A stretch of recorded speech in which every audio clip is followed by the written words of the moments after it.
Recording in progress.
Hello, everyone, dear colleagues, representatives of the diplomatic corps, representatives of state bodies. Thank you for being with us today and responding to an invitation to our conference entitled Between Reporting and Reality, one of the activities implemented through the project Foreign and Security Policies aligned with the EU CFSP towards the fulfillment of the accession requirements for Chapter 31 with the support of the Balkan Trust for Democracy and Royal Norwegian Embassy in Belgrade.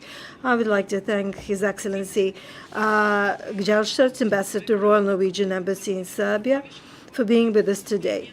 We're trying to promote Serbia's policies and its compliance and alignment with the EU CFSP towards accession requirements for fulfilling all the requirements of Chapter 31. So the question is, to what extent is the negotiations regarding Kosovo helping us to speed up the process in accession to EU, especially bearing in mind that the recent statements made by NATO leaders. One of the activities recently held was NATO Week Conference that generally gathers think tankers from and the diplomatic corps representatives, as well as media and representatives of Ministry of Defense and NATO. We implemented a series of interviews, representatives of parliamentary committees for European integrations and foreign affairs, and numerous experts for foreign affairs, and would like to thank them for helping us in this report. I will present you the findings of the report, but also recommendations. The whole report will be published on our website page, so please keep an eye on it.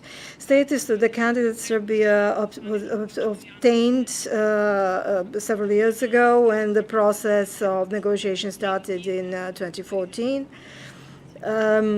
All the starting points for negotiations were by then met. However, the pace of reaching the requirements is very slow. We keep hearing that there's a certain enlargement fatigue, that we see that beginning of negotiations with Macedonia and Albania have been stalled. So these are all negative signals that are coming our way.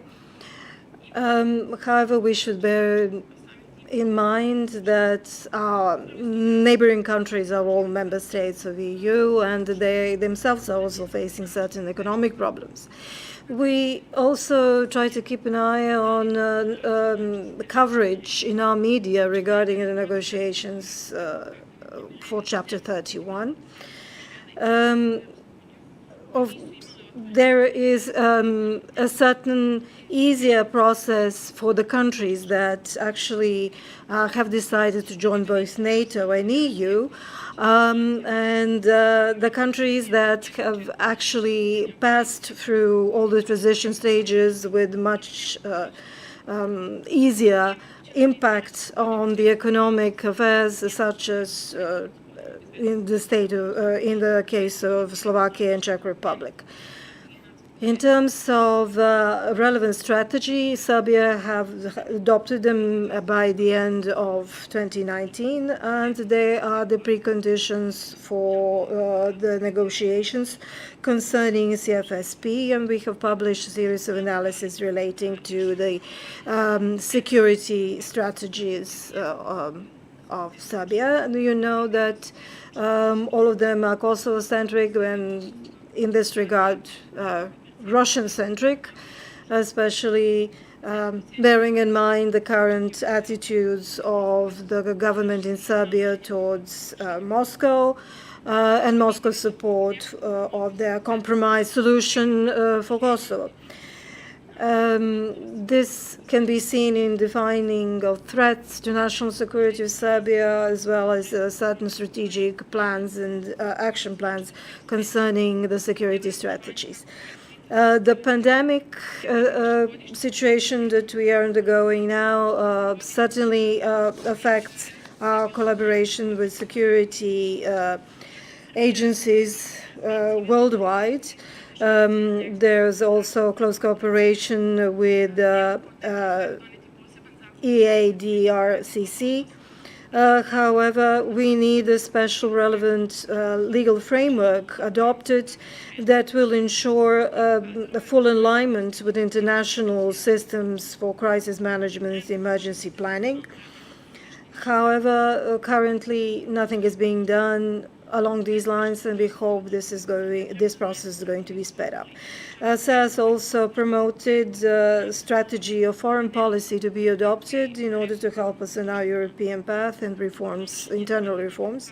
Adoption of this strategy will be the sign that Serbia is ready to implement the strategies adopted back in 2019, and it will complete the general framework for introducing reforms concerning Chapter 31 and alignment with CFSP. Special regulation of the areas that are of crucial importance for accession, and the Chapter 31 will in this way be put forward and set in a national document. SES believes that until the process of normalization of relations between Belgrade and Pristina is completed, Chapter 31 cannot be fully complied with, and until we fulfill the requirements or prescribed by the rule of law clusters, we will not be able to complete the Chapter 31's requirement as well. In line with the negotiations between Belgrade and Pristina and the signed agreement in November of last year, we see that European Progress Report does not mention this Washington agreement, and yet we believe it was of crucial importance in normalizing relations with Pristina and in establishing better relations with international community, because Serbia has signed the interest in, first of all, looking to diversify energy supply and supply when it comes to technology required by a 5G system. Public opinion survey that SES has implemented twice over during the 2020 year, we see that 65% of our citizens believe the partnership with the United States, especially in the area of security and defense, regardless of who is in power in White House, is positive to Serbia and new integrations of Serbia. We believe that such results are in correlation with the statement of Assistant Secretary of NATO that cooperation between Serbia and NATO is very well going, and Serbia and SES believes that this is a very positive trend that should be further promoted, because closer cooperation with NATO and United States will further promote European integrations for Serbia. SES believes that transitional justice issue should be further supported, and that there is a selective interpretation of transitional justice and the role of Serbia in the wars of the 90s that are constantly taken out of context. United States played an important part in helping Serbia catching up with the trends of the 21st century, and the United States is very much in support of Serbia's accession to EU, especially bearing in mind that the mini Schengen conference is being held today, and this is an activity that we support ever since its original launch. We see that that the international community believes that Serbia citizens are no longer interested so much in the EU integrations, but rather in development in economic sense, that not so much in the rule of law, in so much as further development of the economic status that will affect the quality of life. But in terms of media liberties and rule of law, we cannot compare Serbia with Russia and other autocratic countries, despite the fact that many are doing so. One of the key preconditions in ensuring compliance with CFSP, in addition to establishing better relations between Serbia and Kosovo, is also a full implementation of security and foreign affairs strategy. CFSP is of crucial importance, but also alignment with all the requirements and strategies concerning hybrid threats, crisis management, emergency planning systems, etc. Serbia should reduce the number of military activities with Belarus and Russia, and should better inform our foreign partners concerning these military activities. Silver Wolf activity that was held recently was not covered sufficiently by the media. Also, recent visits by some international political leaders and military leaders has also not been covered sufficiently by media. Attempts of Serbia to reduce the influence of Russia in political terms is not a major strategy. However, it's constantly under threat of Russia's support to negotiations between Pristina and Belgrade, and thus Serbia needs their help and assistance in these matters. Of course, everything that is currently in the focus is negotiations between Belgrade and Pristina, and this is something that our future is hinged upon, and this also strongly affects both the future of Serbia in EU and the future of Serbia in terms of NATO. Now I would like to give the floor to His Excellency Ambassador Eugene Gelstad.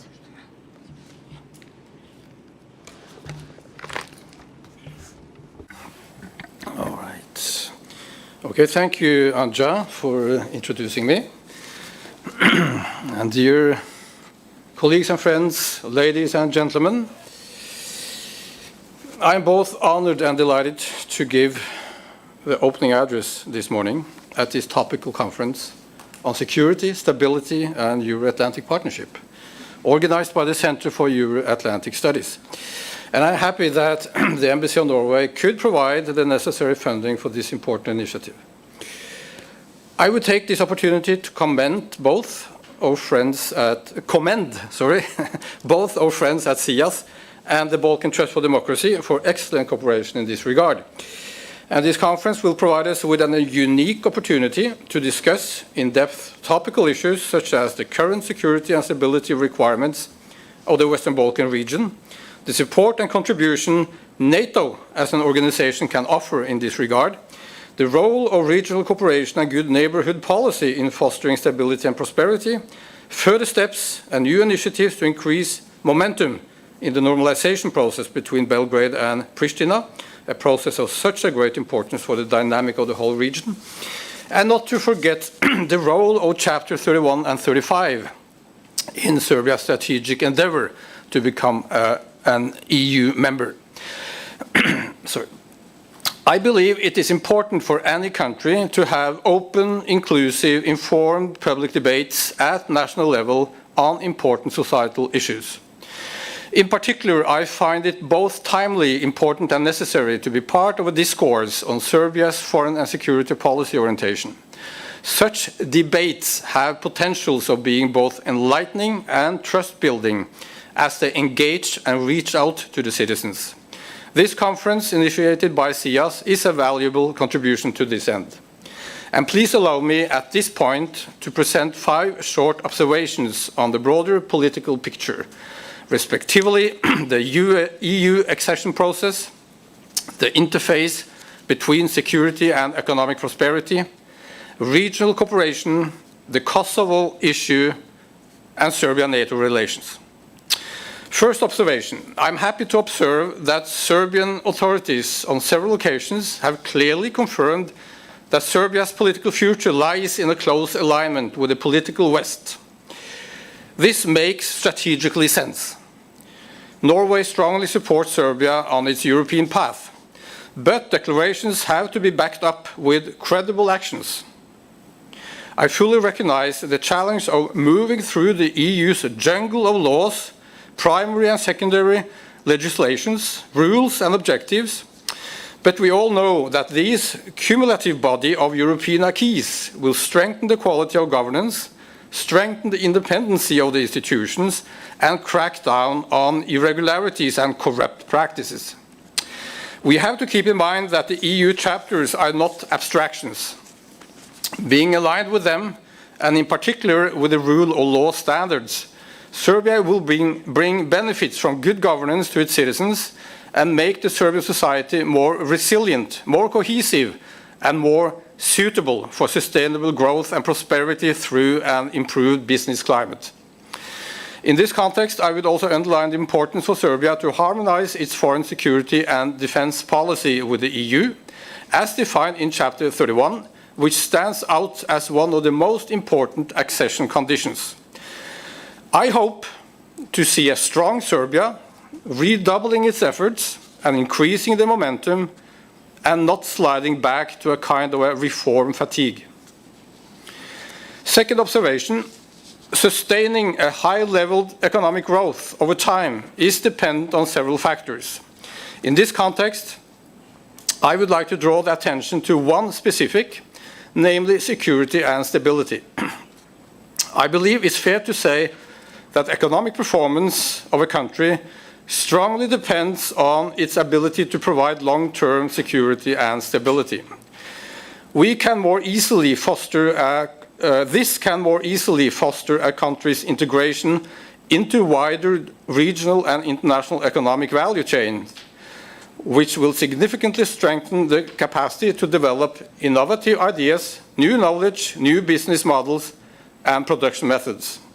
It is interesting to observe how EU countries today, either NATO members or PFP partners, consider regional and collective security arrangements as the very foundation for their own economic prosperity and growth. A third observation, a strong commitment to regional cooperation among the Western Balkan states is key to improve neighborhood policy, harmonize regulations, increase economic performance, and improve the preparedness for acceding to the European Union. Regional cooperation is a cornerstone for stability and prosperity, and we can hardly achieve stability and peace, let alone economic development, without good neighborly relations.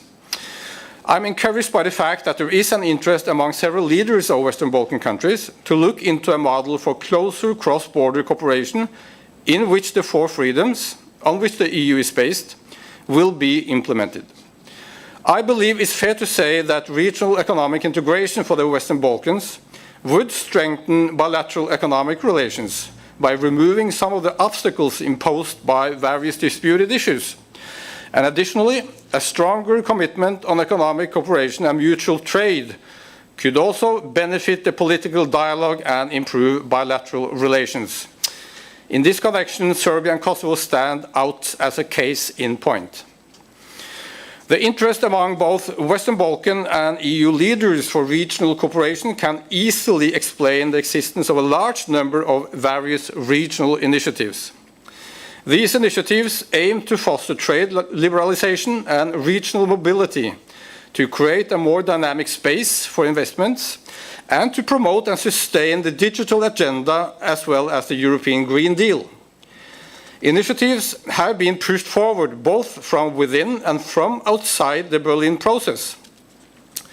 But irrespectively of what these initiatives are called, whether it is regional economic area, the multi-annual action plan, common regional market, or mini Schengen, their ambition is to create a single economic space in the Western Balkans, which can also serve as effective means for trust building, reconciliation, and conflict prevention in a region where sustainable stability is still asked for. I would like to commend all these initiatives, and I'm certain that together the Western Balkan countries can achieve much more compared to what is achievable if you act on your own. In that sense, this situation reminds me of what was discussed by the Nordic countries some decades back. Realizing that cross-border cooperation would give strength, stability and prosperity, the Nordic countries decided early 1950s to start a process on regional integration.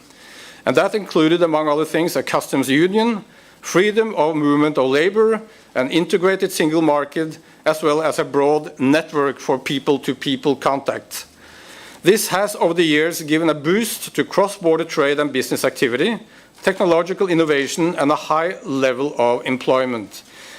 And I'm sure, without this regional integrated strategy for societal development, I am not sure that the Nordic countries would have succeeded in achieving the level of development that we can see today. And on this background, I'm looking forward to see how initiatives for regional integration among Western Balkan countries can be further developed to solve cross-border challenges and create trust. Fourth observation, I believe such a model also can impact positively on the demanding Kosovo issue. Commenting on that issue more specifically, I would say that Norway fully recognizes the complexity of this issue, as well as the hard choices the Serbian leadership has to make if a viable compromise are to be found. And we believe it is important that the Brussels Agreement on principle for governing the normalization of relations is key and should be respected. We strongly believe in pacta sunt servanda, or that all agreements already entered into must be respected and fully implemented. And we would claim that only a pragmatic approach to the unresolved issue could work in order to solve practical problems to the benefit of the people concerned.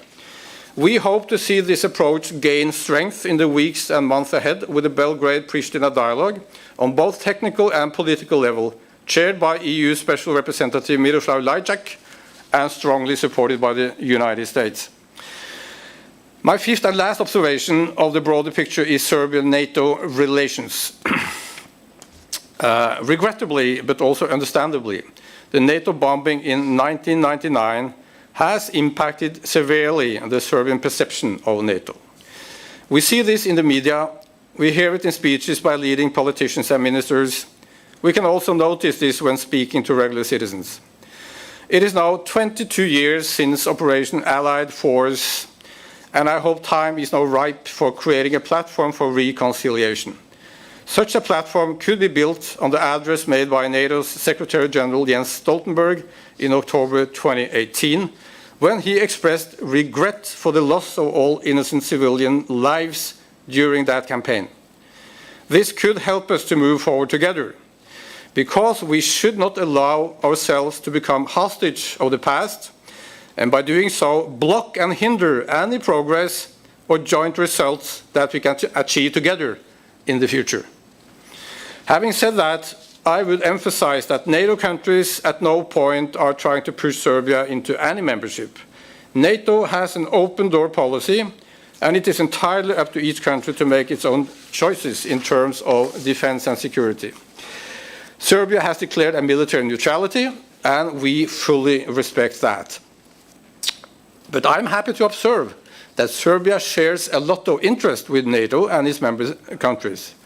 Most EU countries are members of NATO, and this reflects the profound interest in achieving long-term security and stability through the membership or partnership with a broader regional agreement. The political dialogue between NATO and Serbia is well established and has contributed significantly in building mutual trust and understanding. Visits at high level are regular, and the latest visit of President Vučić to NATO's headquarters last May demonstrates the importance Serbia attaches to this. At that meeting, President Vučić and Secretary General Stoltenberg reaffirmed their desire and commitment to strengthen cooperation between NATO and Serbia. The second cycle of the Individual Partnership Action Plan, or IPAP as we call it, between Serbia and NATO, is a cornerstone in the NATO-Serbia relationship for the period of 2019 to 2021. This plan, according to how I read it, represents an upward trend in the partnership by a broader and deeper commitment and cooperation. It will be interesting to see whether this plan will make the Serbia-NATO relationship even more dynamic, being renewed in July this year, or even translated into the new Individually Tailored Partnership Program, ITPP. With this in mind, it will be relevant to discuss the nature of the future partnership between Serbia and NATO.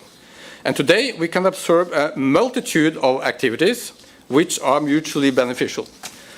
According to NATO's Military Liaison Office in Belgrade, more than 100 joint activities are taking place each year.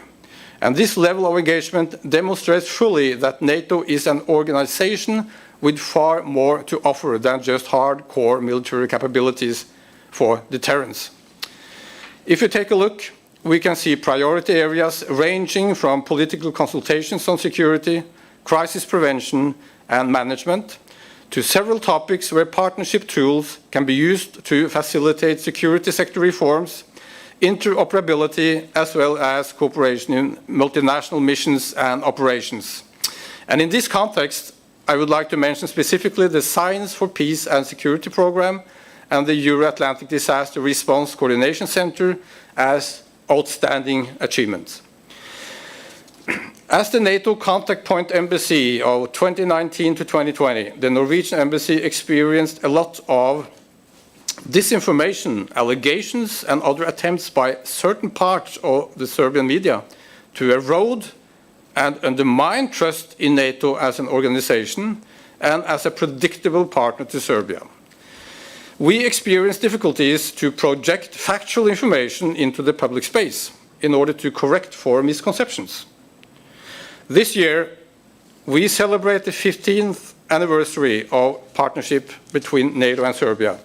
And I really hope to see a joint effort being made by the Western international community and Serbian officials and politicians on public diplomacy in this regard.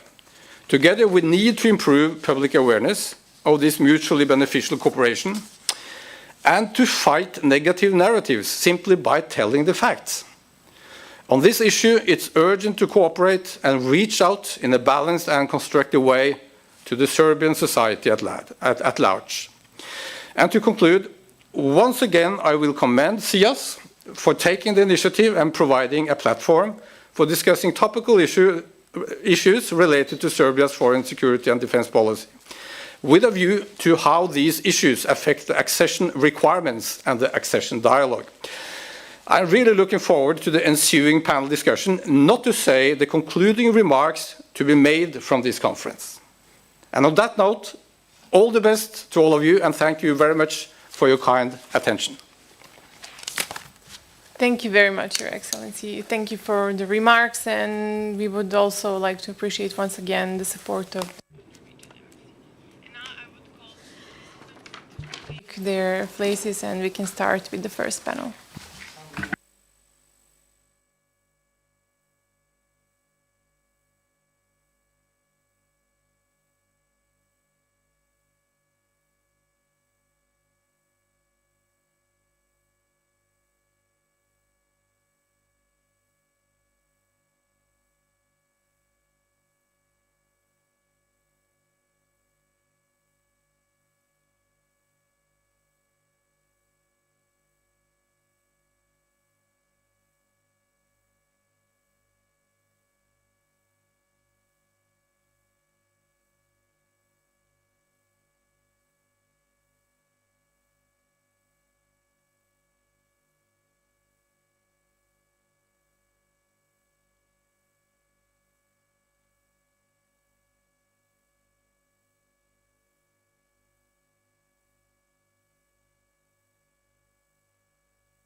Dobro jutro svima, dobrodošli na prvi panel.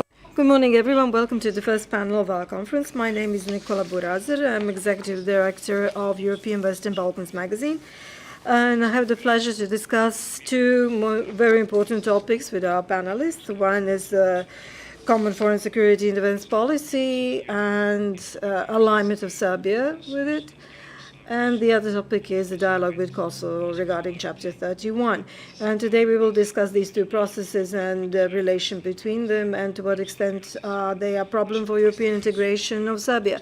Our panelists today are Jugoslav Milotic, advisor to the Minister of European Integrations of Serbia, Mrs. Silvija Striga, acting head of the political section, EU delegation to Serbia. Mrs. Vesna Markovic, member of the National Assembly Committee for European Integration. Sometimes it's difficult to translate from English. Mrs. Suzana Gubešić, Center of Foreign Policy, Mr. Strahinja Subotić, Program Manager and Senior Researcher in European Policy Center. So let us start with the question, to what extent is the Chapter 31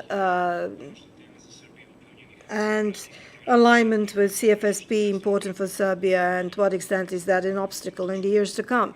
So, Mr. Milotic, how does the ministry perceive such matters? Thank you very much. I would like to thank DAS for their invitation, and I pass on the regards of our Minister for European Integrations. I'm looking forward to reading your report. At the beginning, I would like to say that we have to make several differentiations in order not to confuse the general public. The first one is that you mentioned in your report the linkage between the negotiations between Belgrade and Pristina and Chapter 31. De facto and de jure, this is a bad approach or bad hypothesis. This is completely separate matter from the Chapter 31, and just because it is separate, we have a specialized Chapter 35 in our negotiations. It's entitled other matters, or miscellaneous, but it does actually relate to negotiations between Serbia and Pristina, or as we call it, interim authorities in Kosovo. So one of the aspects of Chapter 35 is finding a sustainable solution to political relations between Belgrade and Pristina. Again, you mentioned opening chapters. Now we no longer have chapters, we now have clusters. So the issue of CFSP is in Cluster 6, together with the chapter relating to international trade relations. We already opened this particular chapter within this cluster. However, we still don't know the conditions because we did not get the exploratory screenings report that were held back in 2014, and we have agreed that we will align approximatively with a key in that area, and approximatively is highlighted. We received a screening report that back in that time it was accepted by practically all but 9 member states that refused to give their opinion at that point. So we still do not have this report validated, and this is I think the failing of European Union, not just Commission. The Commission's tried to continue with this process, but there were some dissonant notes in what conditions should be for Serbia in order to completely align with CFSP. I think this is a methodological deficiency because this does not relate only to international relations, but also security and defense. And the screening report is intended to set certain criteria, but also certain benchmark for monitoring or opening the chapters. And the fact that this document has not been adopted formally is a problem, because the European Union itself, nor the Commission, can act further in terms of reporting on our compliance with Chapter 31. Up until 2014, regarding the alignment to international declarations, we also had a high degree of alignment, but things are starting to complicate with the Crimea crisis, because member states adopted series of declarations regarding Crimean crisis relating to Russia. And in the situation we were in back then, and we still are today, and in the context of protection of our national interest, we couldn't support these declarations. So current compliance is over 54%, 54 point something, I'm not exactly sure, because this is, so 56, okay, 56%. And there is a trend of growth in compliance. One of them is this declaration concerning Belarus that we have also signed. But if we take a look at security and defense policies, which are also part of Chapter 31, we can say that Serbia, starting from exploratory screening to the present day, Serbia has conducted a series of reform activities, political actions as well, because the Chapter 31, together with Chapter 31, 23, those are the three most important political chapters in this area. And if we take a look at what we have done, what we completed, we can actually be quite happy in this regard. So we believe that it is quite justifiable that we do not still have the screening report, because I'll remind you that Serbia was the first country in the region that had a liaison office in EU headquarters, and we also were the only one who had established relations with European Defence Agency. Our national strategy of defence and security strategy adopted in 2019 has been harmonized with global strategy of EU, and as you have noted in your report, as a priority, we have highlighted the process of European integrations, which I also believe is crucially important. And in that context, throughout all our activities and cooperation in terms of the military activities, the largest number of military activities are with NATO.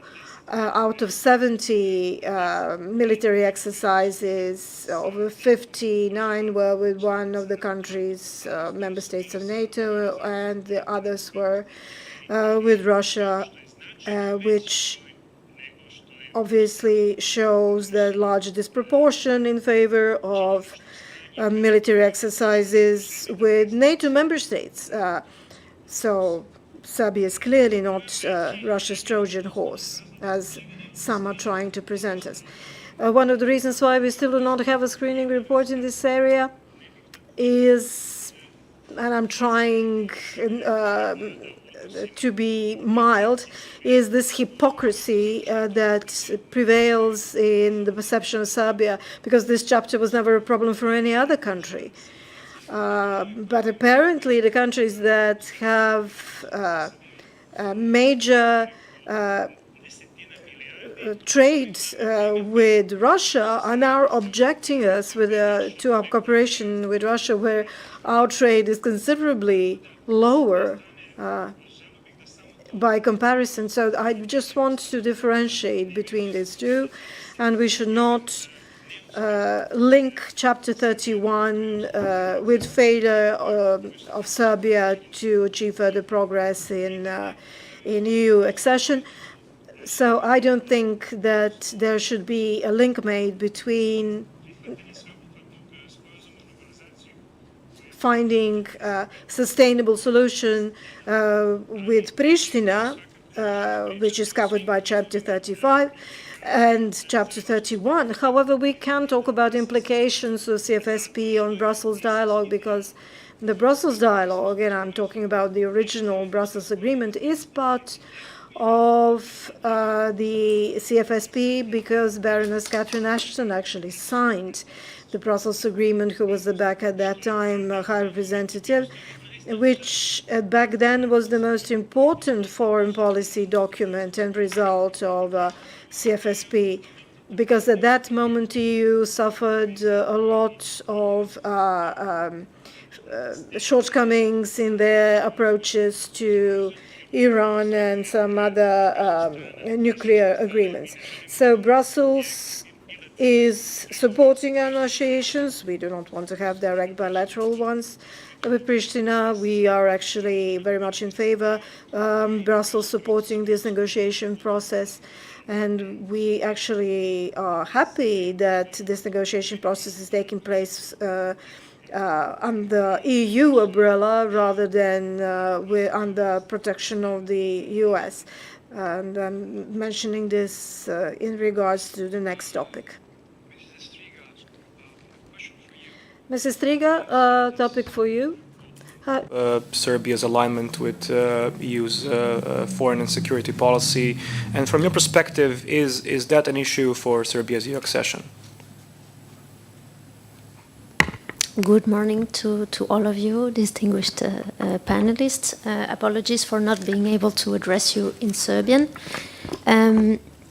Thank you very much for inviting us. It's always with pleasure that we take part in debates among Serbian stakeholders to give the EU's perspective on the developments. We think, and I would like to echo the discourse of the ambassador, it's very important that the civil society seizes these topics and puts the discussion within the range of the public. So from our perspective,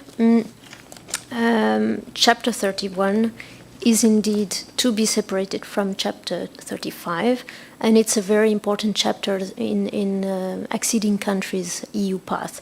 It's a peculiar chapter because, unlike others where you have lots of EU acquis to be transposed in national legislation, here it's a lot about harmonizing foreign policy positions, aligning with statements and declarations, but also cooperating in the field of defense policy.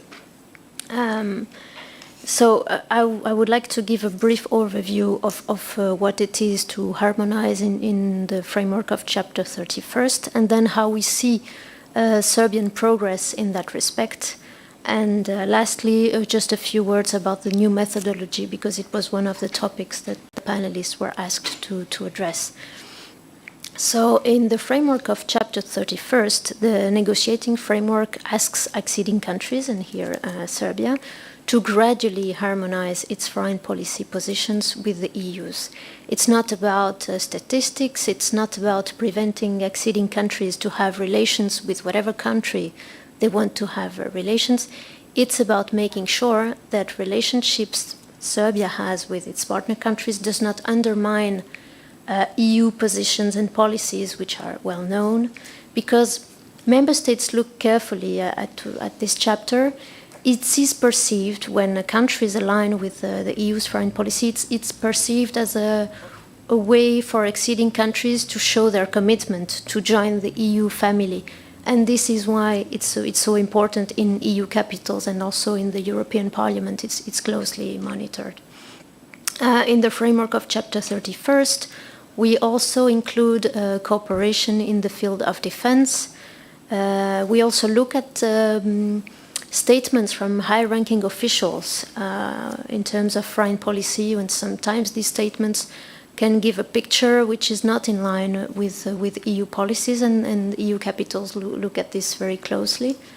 And also, the EU expects the family and acceding members of this family to speak increasingly with one voice in international fora, because again, it's about promoting the values we have for ourselves and to project these values in international fora, especially the United Nations.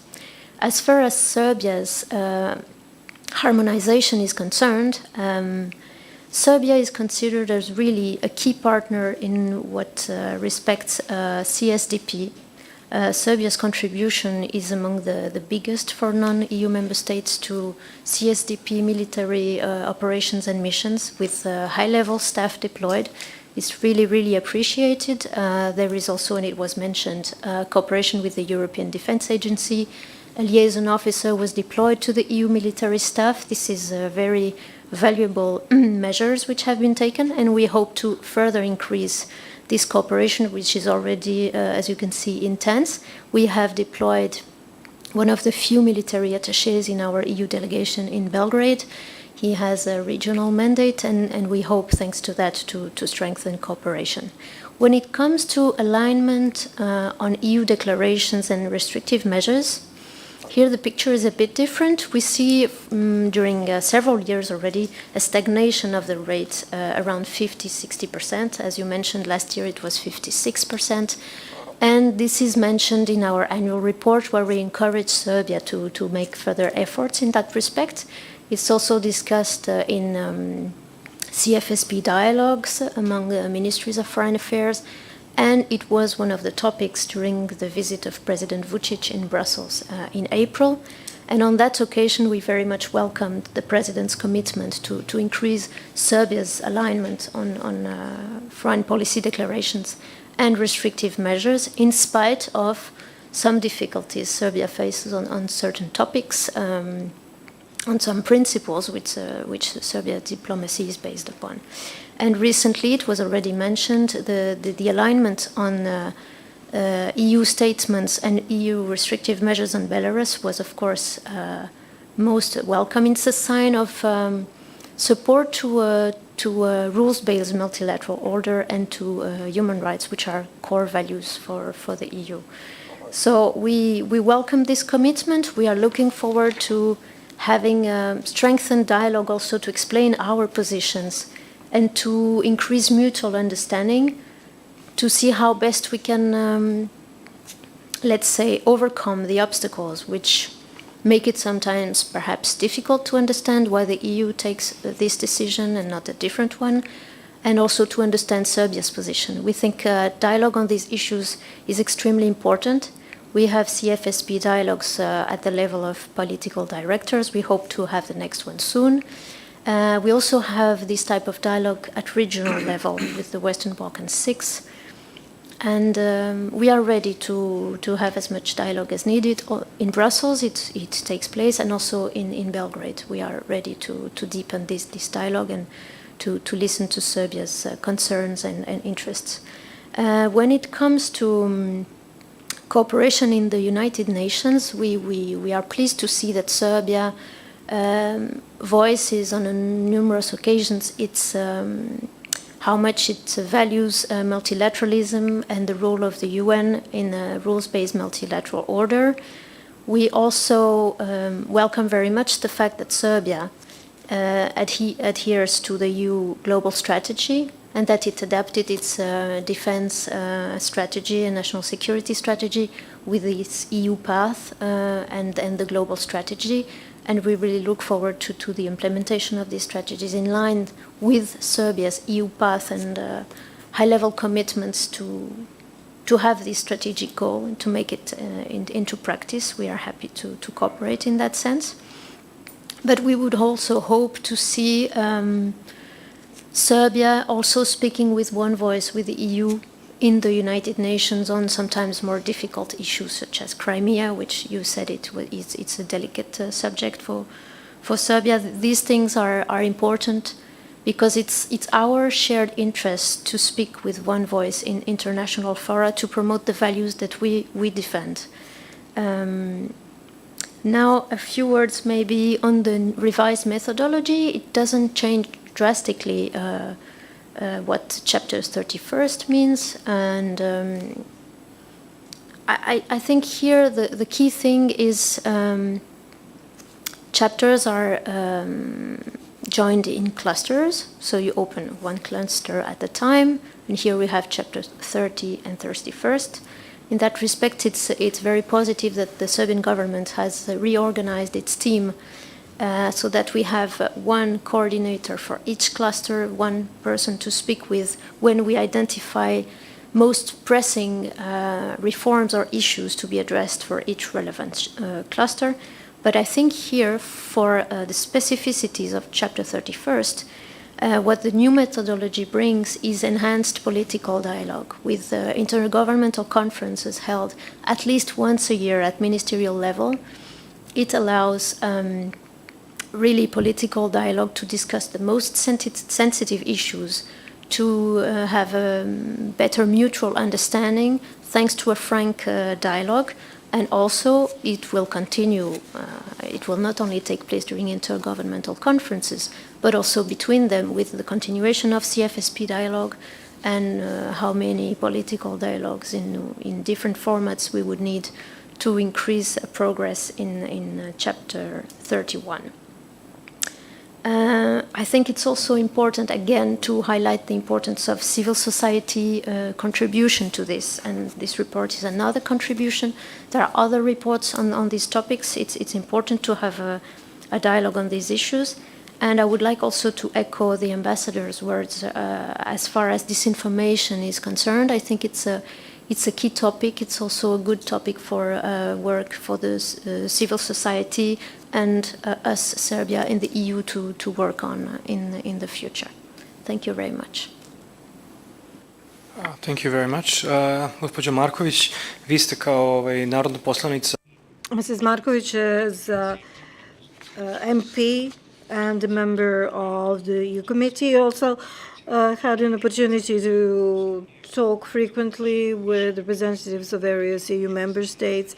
To what extent is the issue of CFSP a sensitive issue or an important issue for representatives of EU member states? Before I respond to your question, I would just like to thank TES for their invitation to participate in this conference. And I would also like to mention that as a member of the National Assembly Committee for European Integrations,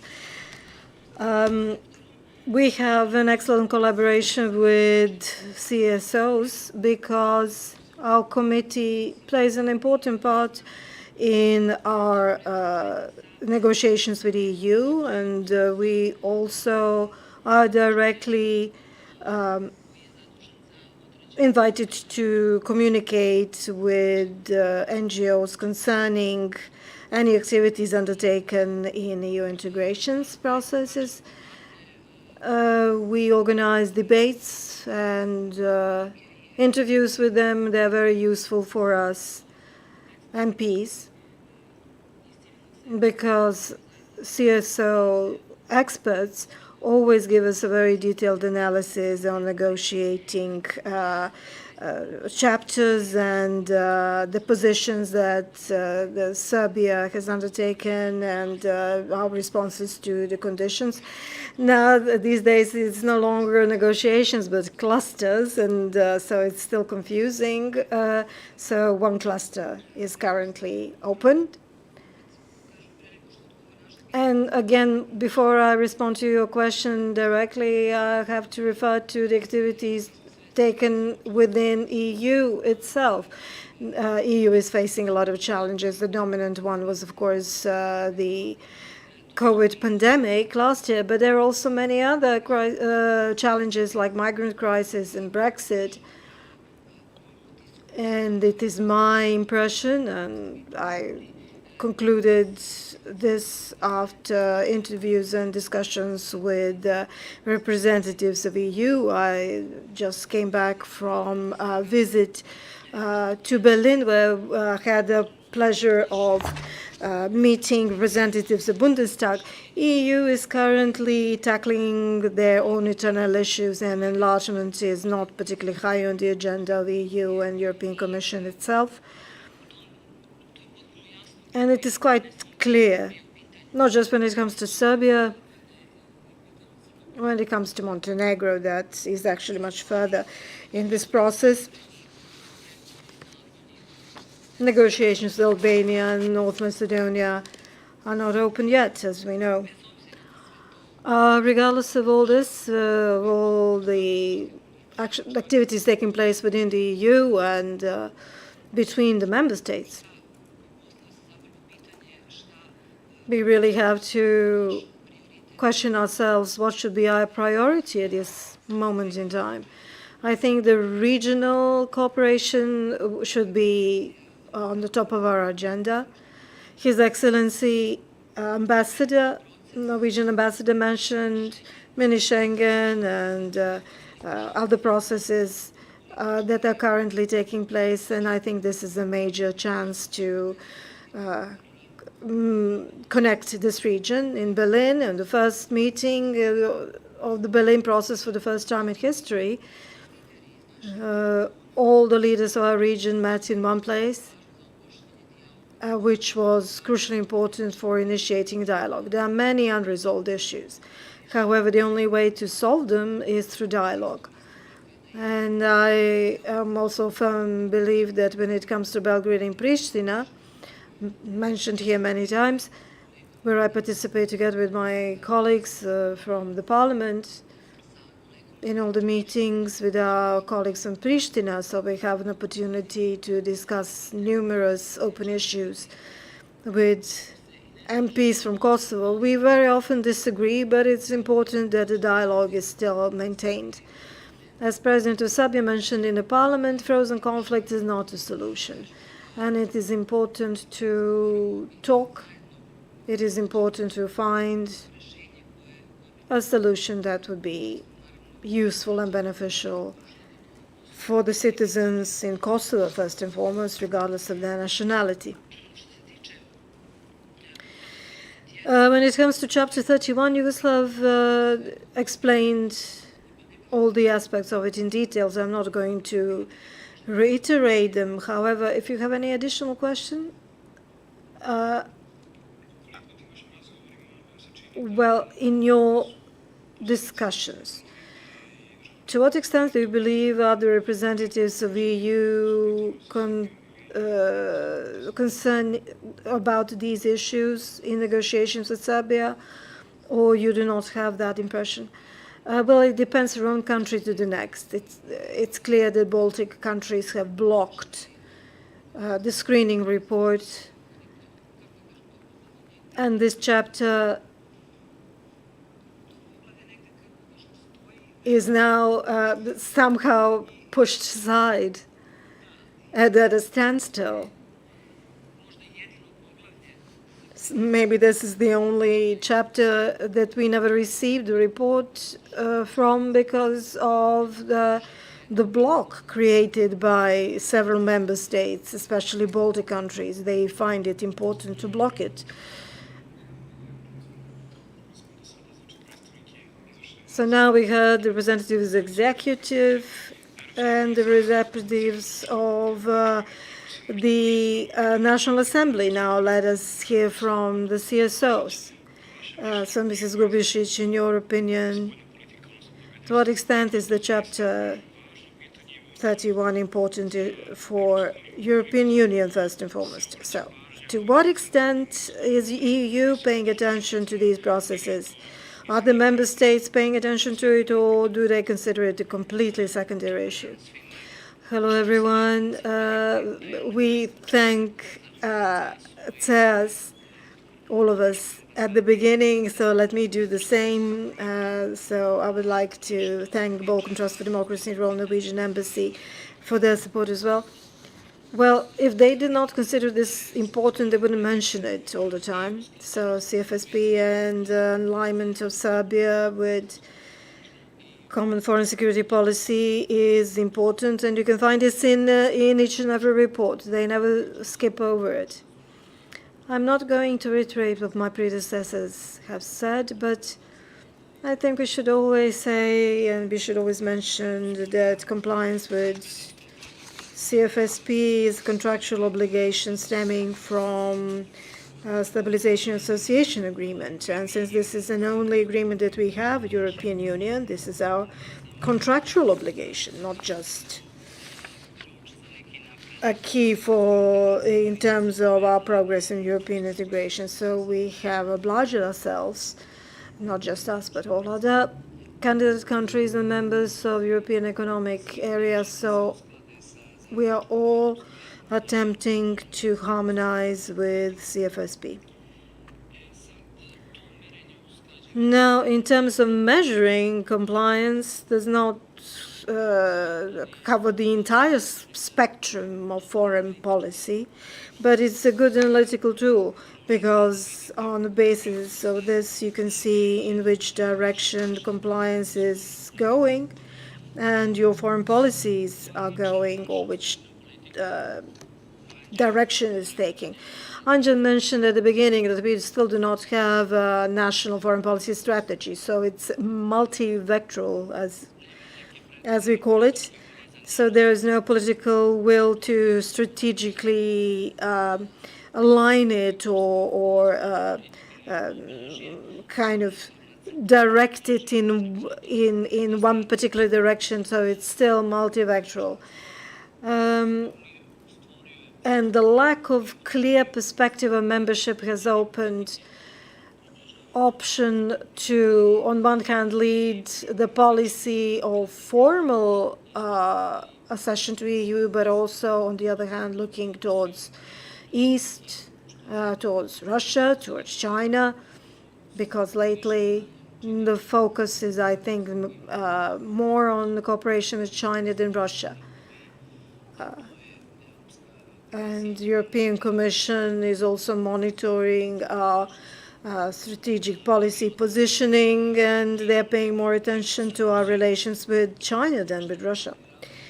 Now, what is the main reason of our foreign policy going in this direction is, of course, negotiating with Kosovo. This is not an issue of somehow establishing formal links between chapters 31 and 35, but still the percentage of alignment with CFSP is between 50 and 56 for the very reason is that we are not voting in favor of sanctions against Russia or any declaration against Russia or any other country that we on whose votes we are counting on if Kosovo were to apply for membership in international organizations like UNICEF or any EU body. So negotiations with Pristina is somehow at the very core of all other international processes that Serbia is currently undertaking. So, and this is reflecting this multivectoral foreign policy that we have. And 2009, we have established strategic partnership with China, and before this, Serbia had 3 pillars of foreign policy: Brussels, Washington, and Moscow. And in 2009, the 4th pillar was China, became China. And China supports, so we also support the problem that China has, which is with Taiwan. We also have strategic agreements signed with Italy, France, Azerbaijan, United Arab Emirates, and Greece, which was the latest one in 2019. Everyone would say that is useful, this variety of strategic partnerships. But I think this also speaks to the fact that we never managed to complete the story with Serbia being east in the west and west in the east, and this is this constant dilemma. I know that this saying is attributed to Saint Saba often, but whoever said it first, this dilemma remains. And it will never be resolved unless this diplomatic activity of EU and United States of insisting on dialogue and finding sustainable solution with Kosovo.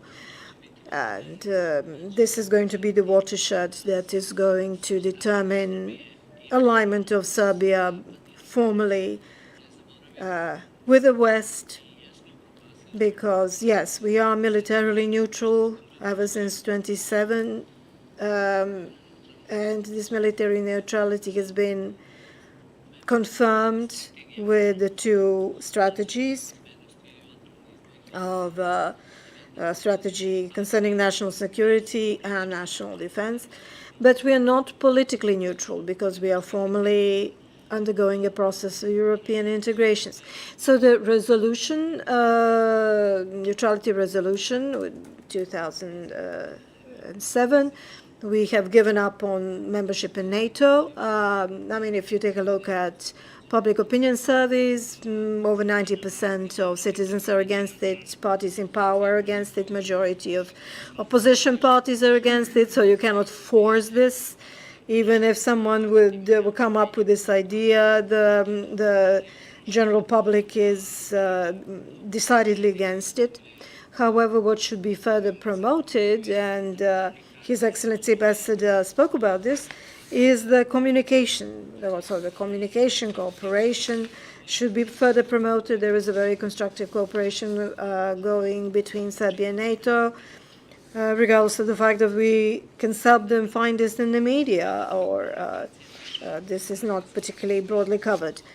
But this cooperation with NATO is very important because there is a lot of space for promotion in various areas, and I'm really find it strange that nobody used this still existing space for further cooperation. It's up to public diplomacy departments of NATO, but also to our relevant bodies. They often choose to highlight the cooperation with Russia and China, both in terms of military and security issues, rather than talk about very successful cooperation with NATO.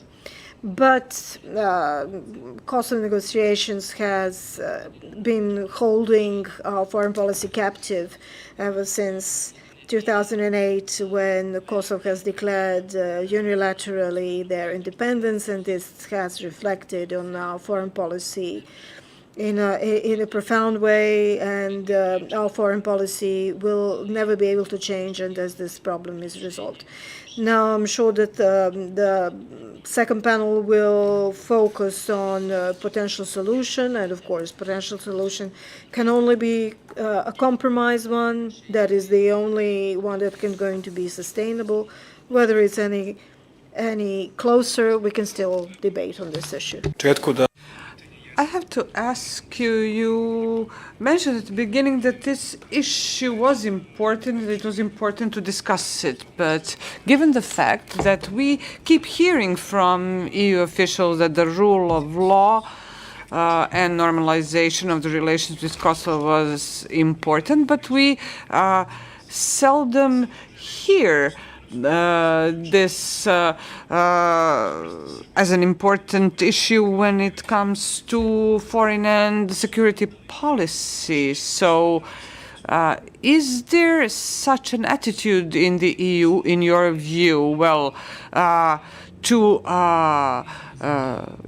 more for some countries and less for others? When it comes to the Baltic countries, Poland and those countries that used to be members of the Warsaw Treaty that are far more east than the Visegrad Group, there is a lack of understanding for not imposing sanctions of Russia, whereas for some other countries there is an understanding for the delicate position that Serbia is in to expect Russia to support you in the Security Council, and on the other hand, to impose the sanctions. Well, these two things don't go together. Therefore, I believe that it is important to talk about the foreign policy, even beyond the framework of alignment and measuring the alignment rate. When it comes to alignment with CSFP, because foreign policy is much more than that, and things change, and you have to be up to date with the changes, you have to be flexible. I don't think that it's a major problem that we lack the written foreign policy strategy, that we lack this written document. What I find more problematic is this lack of choice, either the East or the West. And we don't have a lot of room to do that in the territory of the West Balkans. And I'd like to welcome the increase in the alignment rate by Serbia's joining the EU's measures against Belarus. To condemn state terrorism is indeed something that any normal country should do.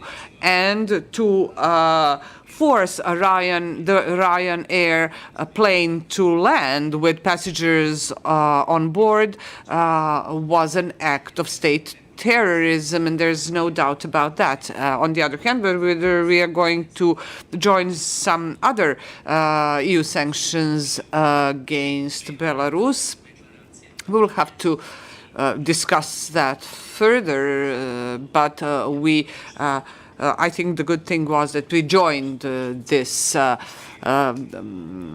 particular sanctions. So how do you perceive this difference, the Brussels administration on the one hand, and those who don't care very much about the foreign policy, and of course the Serbia's relations with Russia are the thorn in the EU side. So is there this major difference among the EU member states, and how significant it is for Serbia's European path? So maybe I would take the floor in English, because we have some guests who are English speakers, if you don't mind. As I was actually conducting a study on behalf of the European Policy Center, which analyzed the role of China, Russia, and Turkey in Serbia throughout the past decade.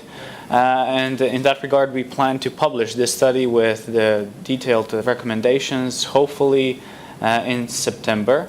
So I will let you know once that is out, and I look forward also to your feedback.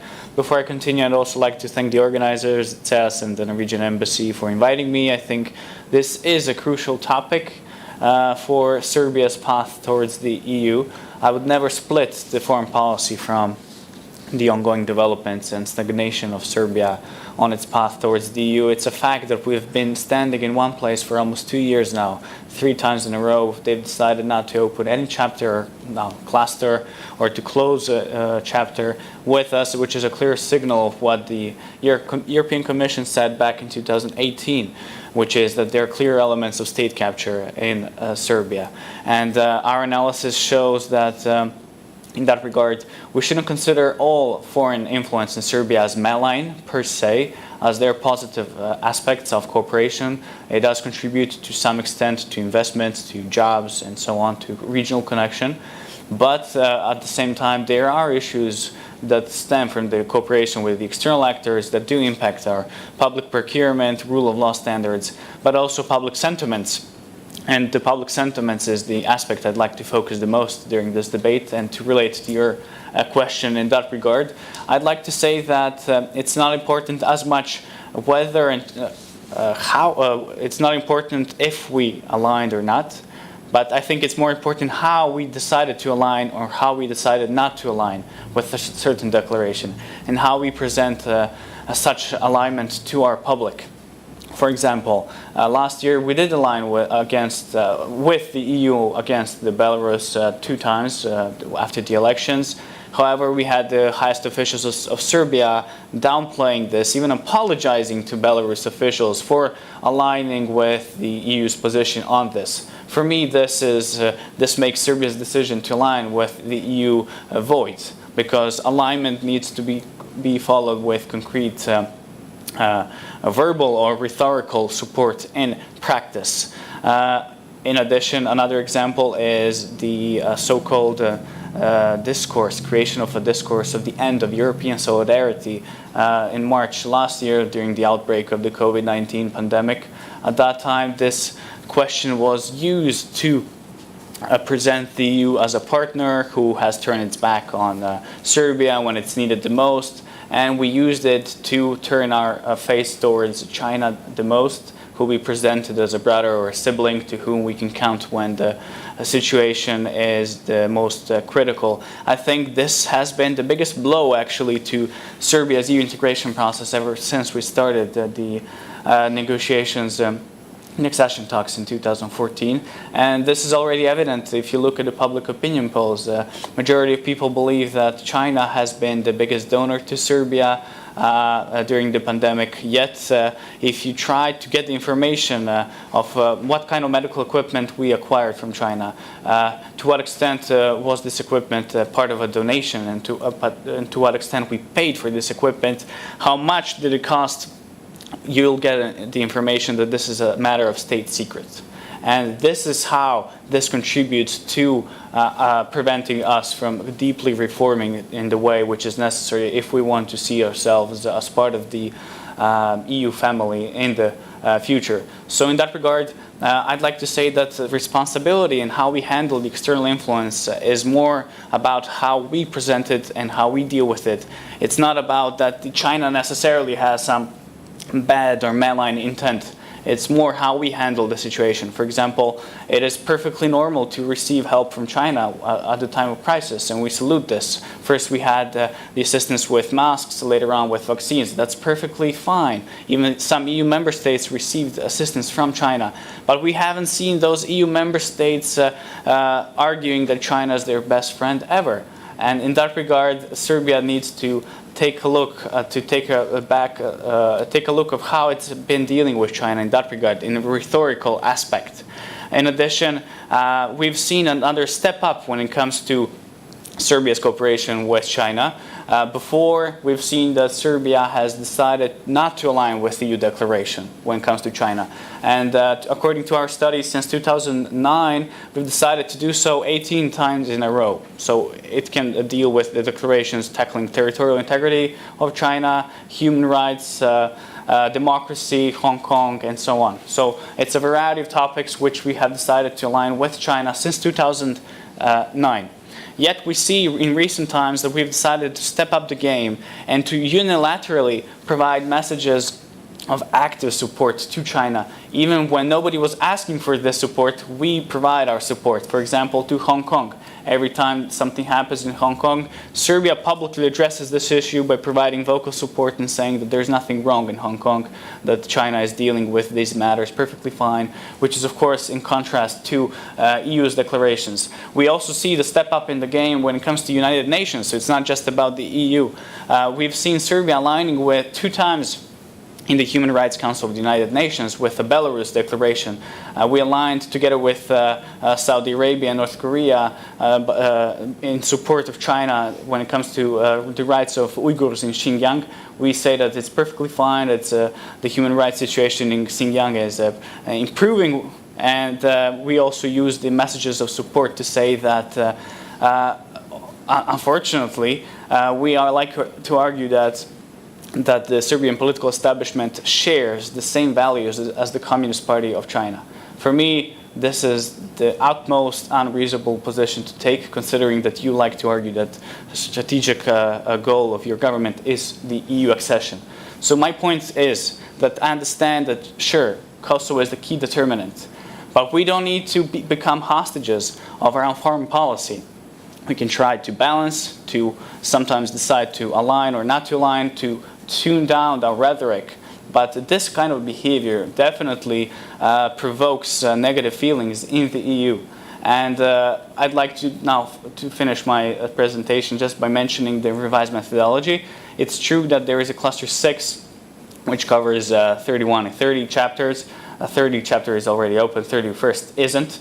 In that regard, I don't see any problem with the fact that we don't have any screening report. Even if we had the screening report, I'm sure that we wouldn't have any percentage increased when it comes to our foreign policy alignment. It's not this screening report that makes us say that we have shared the same values as the Communist Party of China. So in that regard, I think this is just a scapegoating and using this as a matter to justify our own decisions not to align with the core EU values. And in that regard, the General Affairs Council has adopted a decision in May 2021 which specified how the new methodology would be applied to Serbia and Montenegro. And in this decision, which specifies the new methodology, it says that they will more closely follow the foreign policy alignment, which is a good thing. But they've also said that they will require Serbia to correctly address the issue of foreign policy by telling citizens how and what are the benefits and obligations from our path towards the EU. And finally, in this new methodology and in this decision, it is explicitly stated that it is expected from Serbia to tackle the issue of disinformation. As I mentioned before, the idea of end of solidarity is this part of disinformation. The idea that there is nothing wrong in Xinjiang is also part of a disinformation. So in that regard, I do believe that Serbia has a big task ahead of itself. And I think it's important to start changing the rhetoric as soon as possible, particularly considering that the Balkan Barometer, the latest one, shows that 42% of people, only 42% of population in Serbia has a positive opinion in this regard of the EU. So naturally, all of the statements made by the highest officials impact the EU sentiments in Serbia. So it's a full circle. Thank you. Let me ask you, sorry, just a follow-up question. I'll also, I guess it's a bit easier. No, Serbian government officials usually say that Serbia has no requirement to fully align with the EU foreign policy as long as it's not a member, because it is also not making decisions regarding foreign policy. And therefore, that's a valid argument. But what do you think, what kind of a message that sends to the European Union and the member states? Is that the problem, the message that it sends, or it is a matter of something else? We've seen even those officials who have more balanced approach when it comes to the way Serbia handles its foreign policy. For example, EPP, European People's Party, they're more flexible, as the current party, ruling party in Serbia, has close ties and is an associate member of the EPP, and they've had more balanced approach. The Social Democrats have been more critical, of course. But we've seen that even EPP is losing patience. Vladimir Bilčik was visibly frustrated with the fact that at this time of geopolitics and this time of year, we've decided to have military exercises with Belarus and Russia. So in that regard, I've also talked to officials from various member states, and they do understand that Kosovo is a determinant, as I previously mentioned. But they mind the fact that we completely disregard the fact that the EU has been the biggest investor, donor to Serbia throughout the past 20 years. And that Serbia has misused the pandemic to turn its back on the EU. In that regard, China has already dealt with the issue of pandemic when the pandemic was hitting the hardest the EU. So in that regard, Serbia should have shown more diplomatic maturity when it comes to addressing the ongoing issues which are actually of utmost importance to the EU. We've seen that all presidencies of the EU have prioritized COVID pandemic, and I think Serbia should act more smartly, particularly now that Slovenia is taking over the presidency of the Council, and Slovenia has already stated, I've talked yesterday at our event about the handover presidencies, and they've talked about that they will definitely prioritize the Western Balkan during the next 6 months, which is more important having in mind that France is also taking the helm of the EU, and the fact that there is ongoing conference on the future of Europe. And I think the EU will find a way to include the Western Balkans in these debates. By acting counterproductively, we don't secure our place in such debates properly. So it's also upon us to trying to find a more balanced approach. So nobody is expecting us to turn our back to China all of a sudden, or Russia. I haven't talked much about Russia, I don't have too much time. But we should stop telling our people a lie that we shall never impose sanctions on Russia. This is a lie. If we want to join the EU, we shall eventually need to adopt sanctions to Russia. So in that regard, there's still a lot of work to be done. Sorry if I was speaking for too long. Thank you. Otvorili smo sada mnoga pitanja, vidim da ovde već postoji želja. I see that there's a lot of questions asked, but you wanted to add something. Yes, I would like to thank Mr. Subotic for opening these broader topics. Mr. Subotic, I listened to you very carefully, and I can say that you have presented several things that I believe to be improper analysis of the facts. I'm in European integration ministry ever since 2014, and I read all the documents very studiously. You said that the reports recognize Serbia as a captured state, which is not true. In 2018, no, that is not true.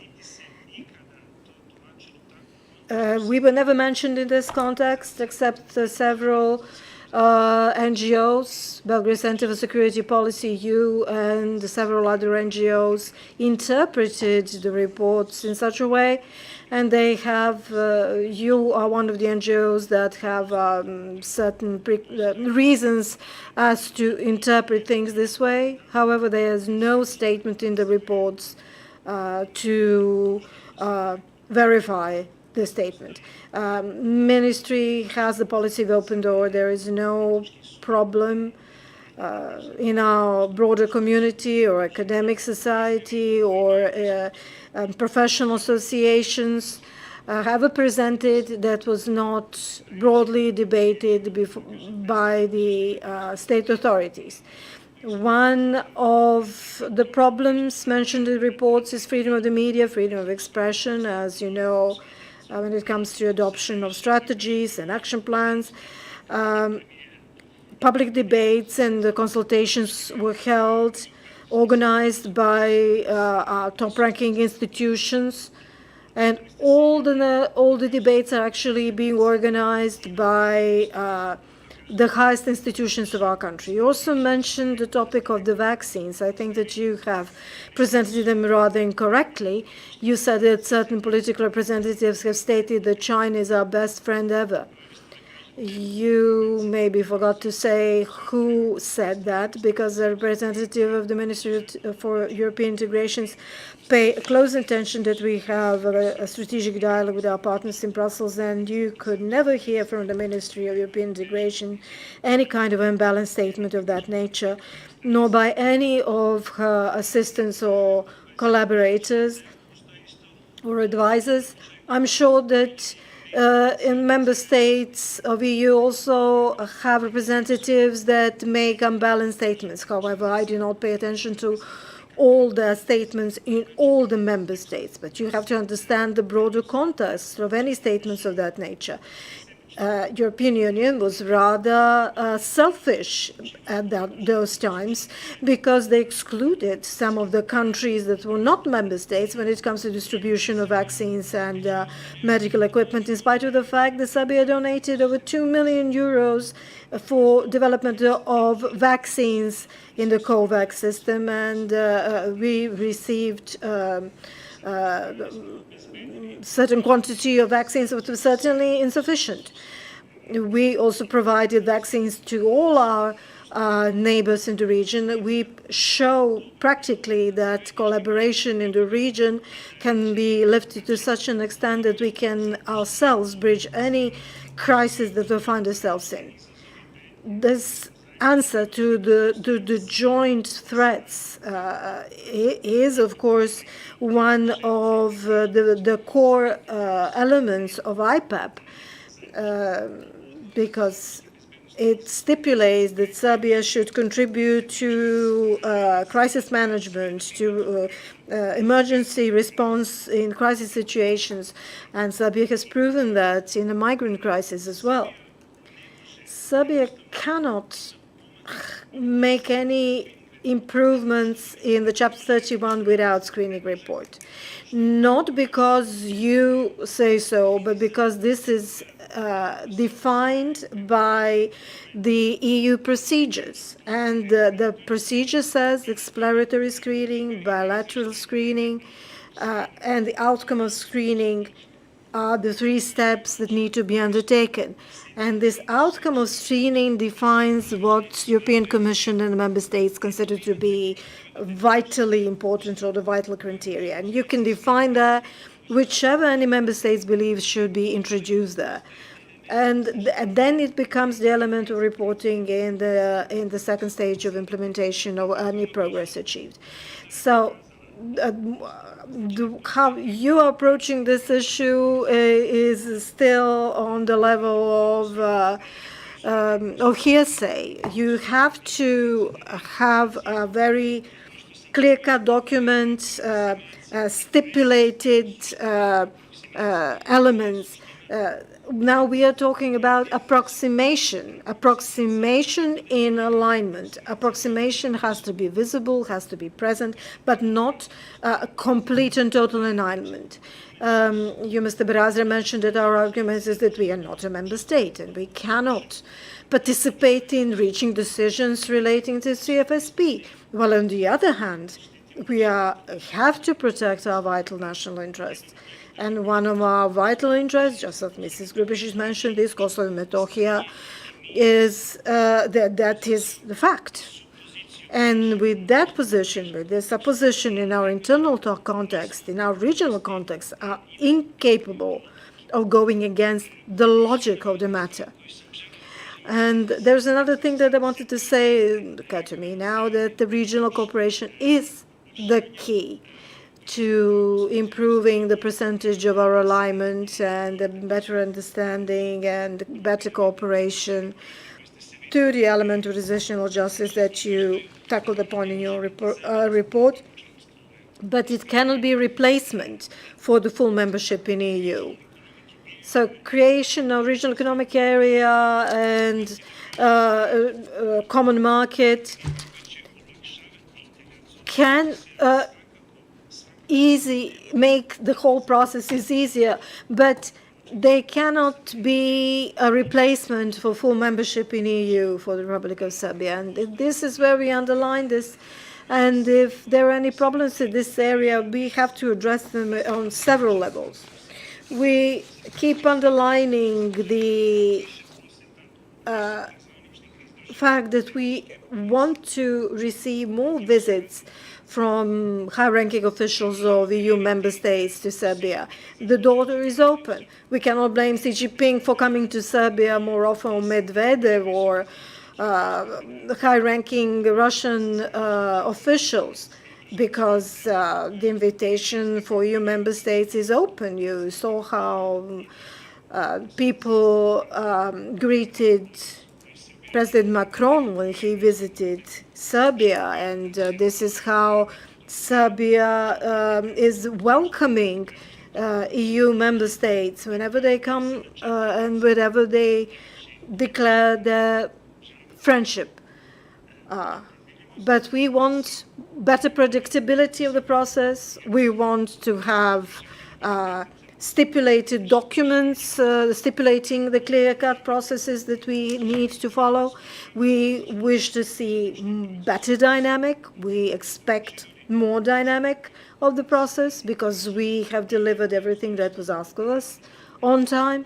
We have strived to be successful.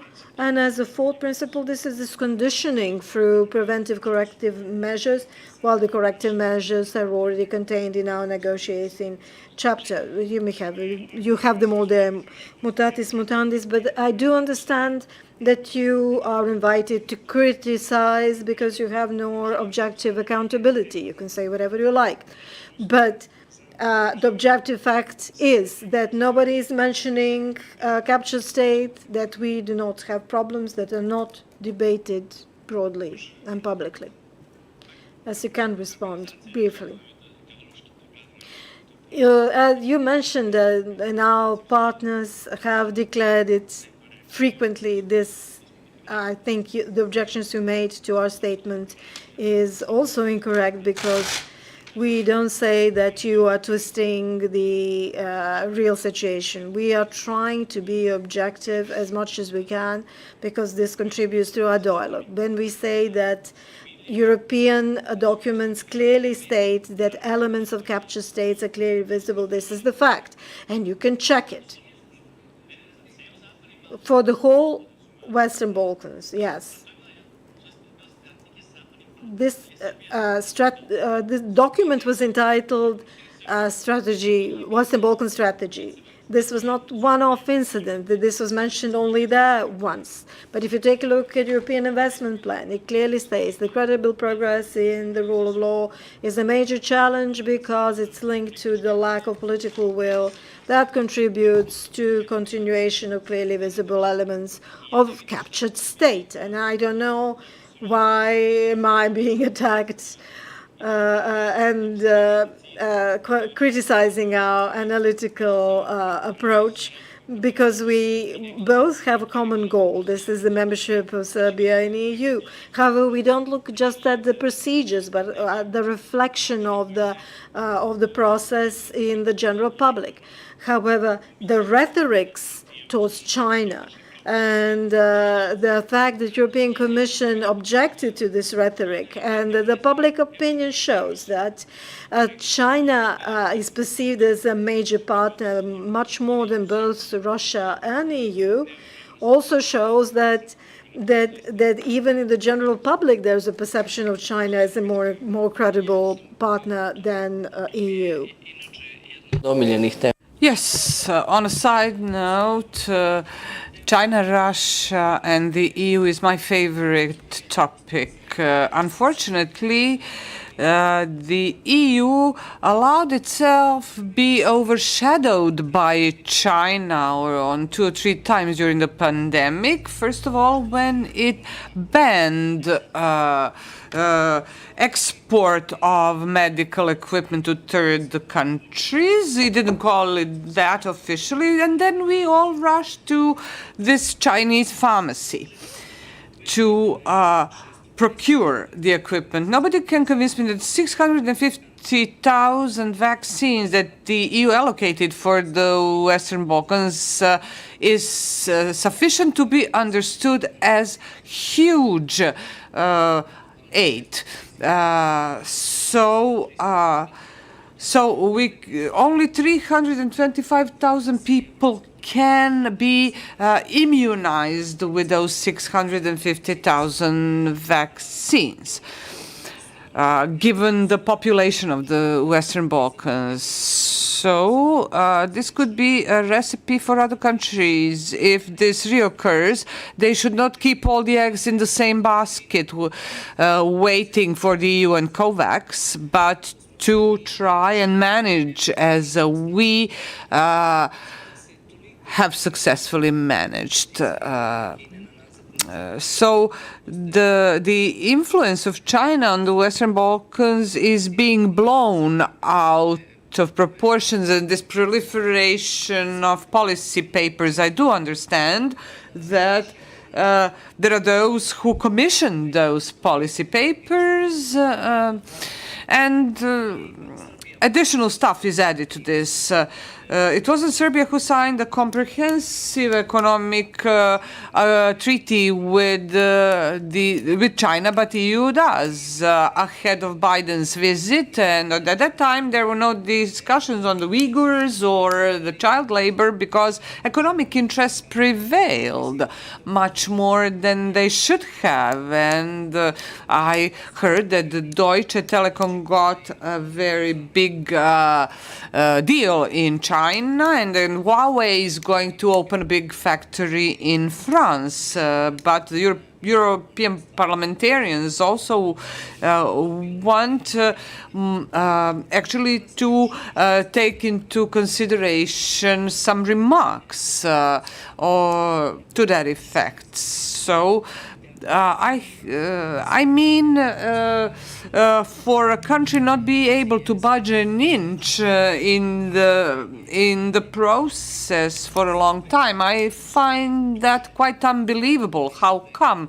that formally for the past 2 years, the opening of negotiations with Albania or North Macedonia are delayed. So there is an excuse that Bulgaria is currently blocking North Macedonia with tacit consent or acquiescence of other EU member states, because no EU member state can be isolated in this. And all of this is sending a message to us. How is it possible that the last General Affairs Council failed to adopt the enlargement report? They had nothing to write in that report, and so on and so forth. So I don't share Strahinja's optimism that now that Slovenia will be presiding over the EU, and then France.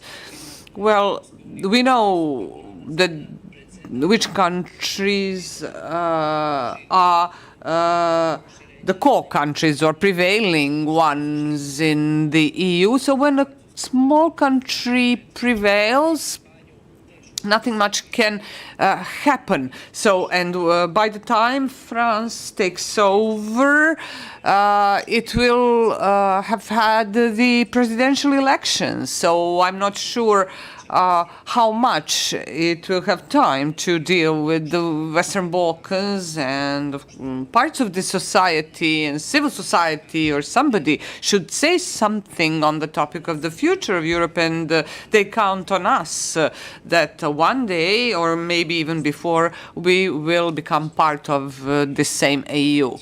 You have mentioned vaccination. This is one of the big issues of foreign policy, at least here in the Western Balkans. So do you think that there was no assistance in terms of the vaccines by the EU? Was the obligation of the EU, or was it more like a diplomatic defeat because an opportunity was missed to score important points? So, and we don't even know whether these vaccines were donated or purchased. So, how essential it is in terms of the EU giving an unfair treatment to the Western Balkans in that respect. So you can take it any way you want. So it's this policy towards the Western Balkans, and then they wonder, or Mr. Borrell remarked that the EU could lose the region because the region is getting increasingly Eurosceptical, which is quite understandable after so many wrong moves.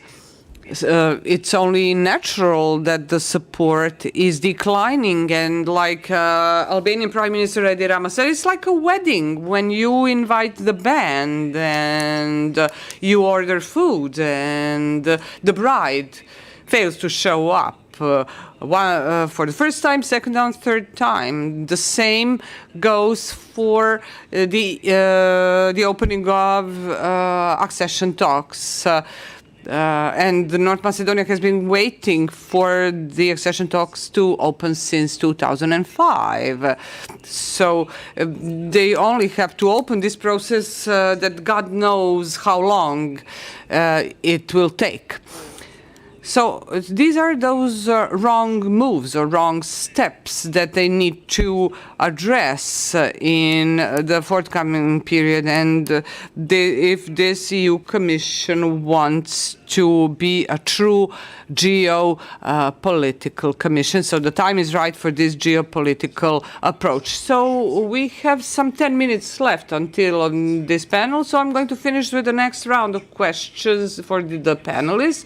Mr. Miločić, the issue of relations with China is more than just an issue of support China is giving to Serbia. How important this issue is to the EU, and how problematic it is for Serbia's accession to the EU, and whether this is going to be an issue after the Kosovo issue is potentially solved.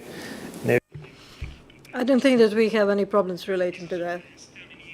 It is challenges, but not just in terms of China, but in terms of strengthening regional influence of Turkey in the region that has much more influence than China itself.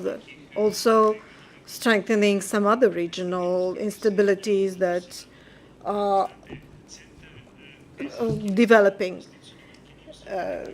Center of Chinese investment bank is in a country of European Union, not in Serbia.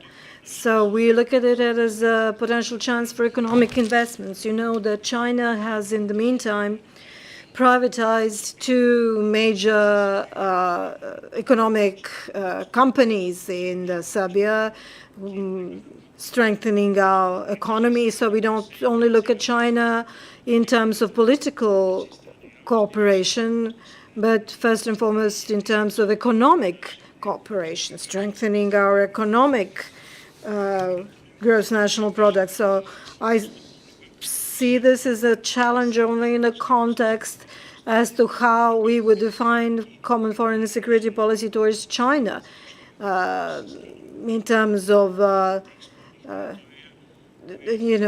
toughening relations with China when it comes to these territories that China is disputing. We see that Huawei was mentioned. Huawei is, on the other hand, developing, overtaking the position of Huawei. So China is unstoppable in their economic development. There are some dilemmas as to whether the overall production should depend on Asian market or United States should take certain share of it. This is a matter of a game taking place in a much higher spheres than the ones that we are concerned with or that concern us. But all we need to do is to make the environment much more favorable to foreign investments, and whoever foreign investors are. Mrs. Markovic, we mentioned that there's a problem relating to communication in terms of a foreign policy and European integrations. Do you believe that you, as MPs and the National Assembly Committee, can make a broader impact on the general public in terms of their better understanding of the process? I'm sure that there is a space for it, and in the past several years we organized several activities across Serbia with the assistance of different foundations. I'm not going to list them all, but we had a project entitled Europe in Our City that was very much attended, and our citizens who live outside Belgrade need to be made aware of all the benefits. The process of negotiations is bringing to Serbia, and that membership in the EU will bring to Serbia. So in the upcoming period, I mean, we can talk about certain deadlock or the stalemate, but this is due to the problems that the EU is facing internally. However, the elections in Germany are taking place in September, and all the eyes are directed towards Germany. And on the other hand, Germany is looking at France elections taking place next year. All of this is going to affect not just the attitudes towards Balkans, but it is going to affect the foreign policy of European Union.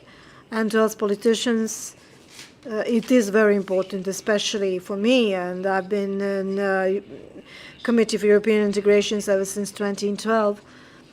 It is important to inform the citizens regarding all the activities concerning European Union. First, that European Union is our major donor, that with the assistance of EU we have obtained assistance during the pandemic.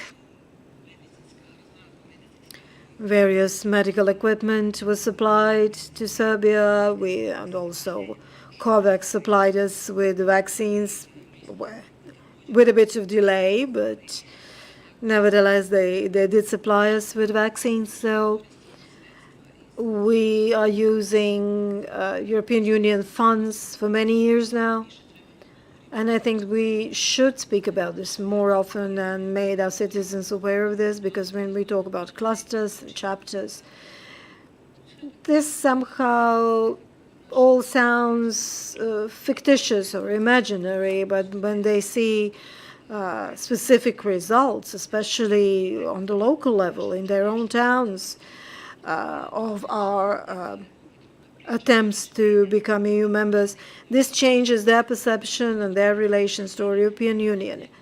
On the other hand, negative attitudes towards NATO has been mentioned. That is true. But there is no negative attitude towards member states of NATO, because overall citizens are aware of the fact that NATO member states, mostly well-developed European Union countries, as the countries where they would like to live or emigrate to, or certainly countries where they would wish their children would live one day. So we do hope the European Union will be able to resolve the issues that are facing, that they will remain united and stable, because it is important for all of us in the Western Balkans, not just because of the stability of the European Union, but for our own stability, because this is all very much interconnected, and we hope that we will continue working on our regional cooperation projects, because regional cooperation is vitally important for the living standards of all the citizens of the Western Balkans, and it is important also for EU accession. Thank you. Mrs. Grubisic. Can we expect in the upcoming region more pressures when it comes to foreign policy alignment, especially when it comes to what is appears to us to be much more heightened tensions when it comes to relations between EU and Russia? And how will this affect our negotiations with Kosovo? I think the pressure is increasing with Biden's administration coming into power, because Biden's administration immediately opened two fronts, both with China and Russia, and they are attempting to establish some kind of normal relations with them, although relations with Russia were at the lowest level ever since the Cold War.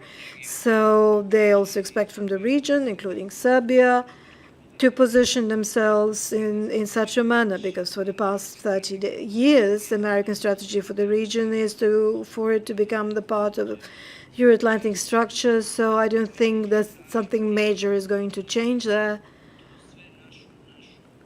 And in that sense, our position of a country that stands in between East and West is making more challenging and more under pressure. However, as long as Kosovo issue remains on the table,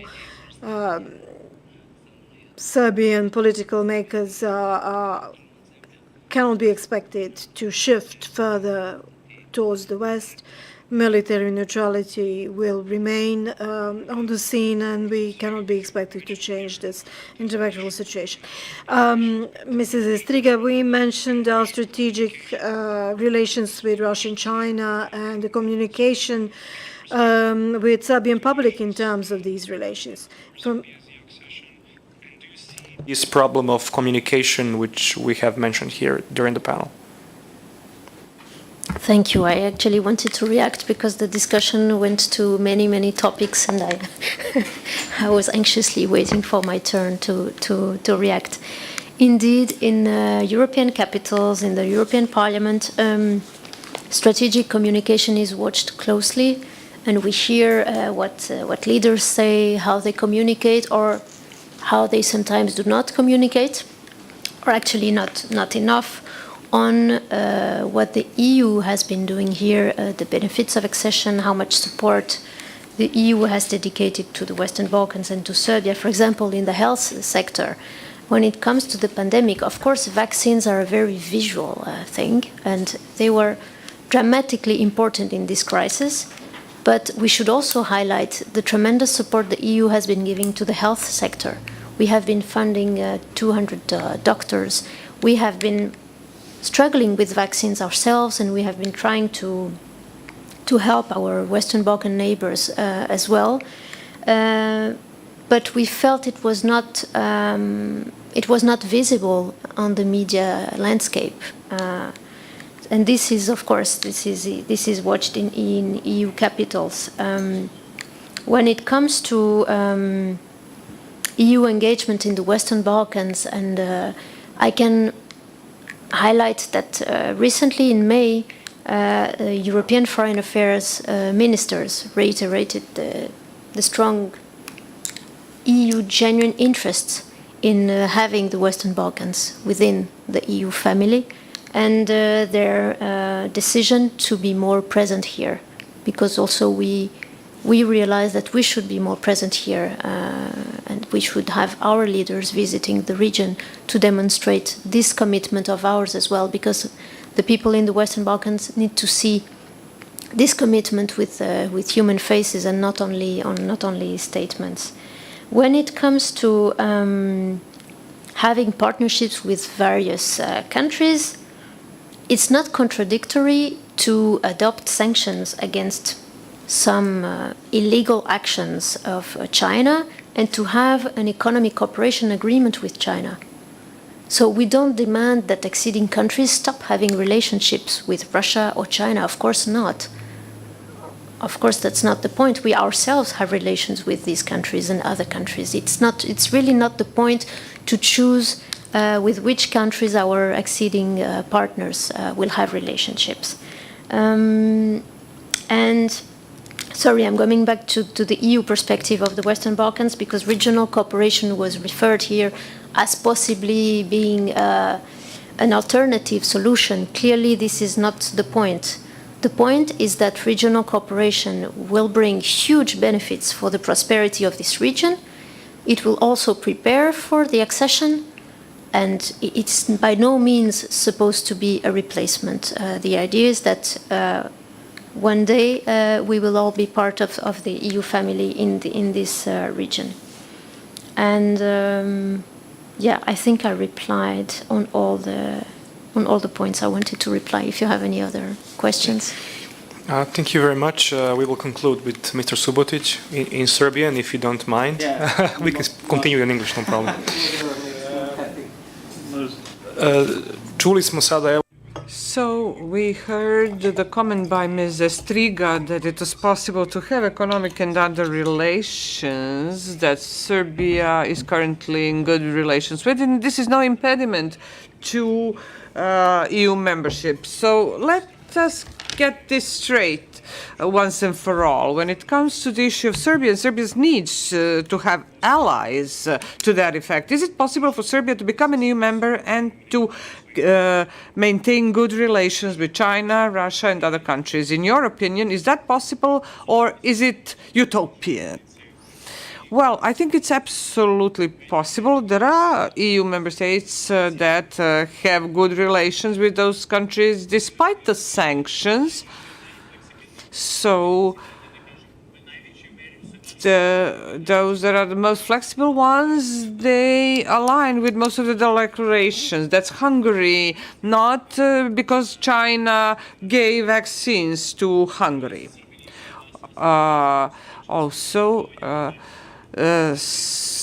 When it comes to also the alignment with the declaration concerning the poisoning of Navalny, so it is up to us, and it is our task to maintain good relations with Russia and China, because Serbian citizens trust those countries, and nobody expects us to burn all the bridges and ruin all the relations with Russia and China. But Serbia has to have the policy that will have to be aligned with that of the EU. So the same goes for the visa liberalization regime with Russia and China. So we have to talk to the citizens and explain that EU membership brings huge benefits, but on the other hand, the current state of affairs will have to be slightly changed, and the sooner we start with this, the shock will be mitigated.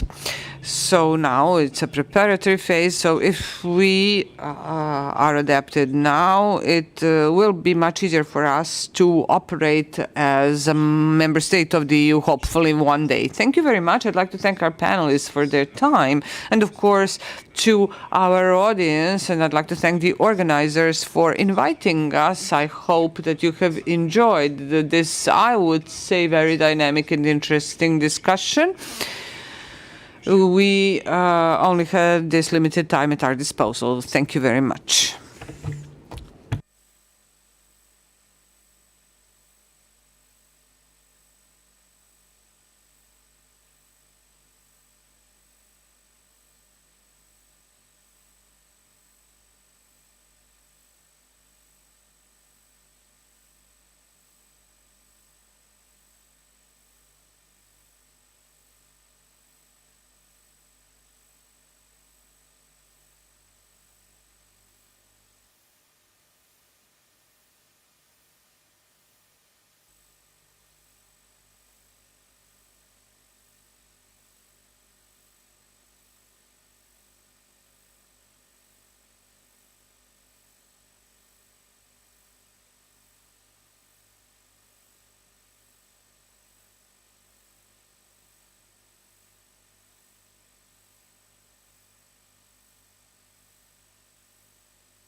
Hey, just checking in.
Good morning.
Oh, good morning. Can you hear me? I'm not hearing anybody right now.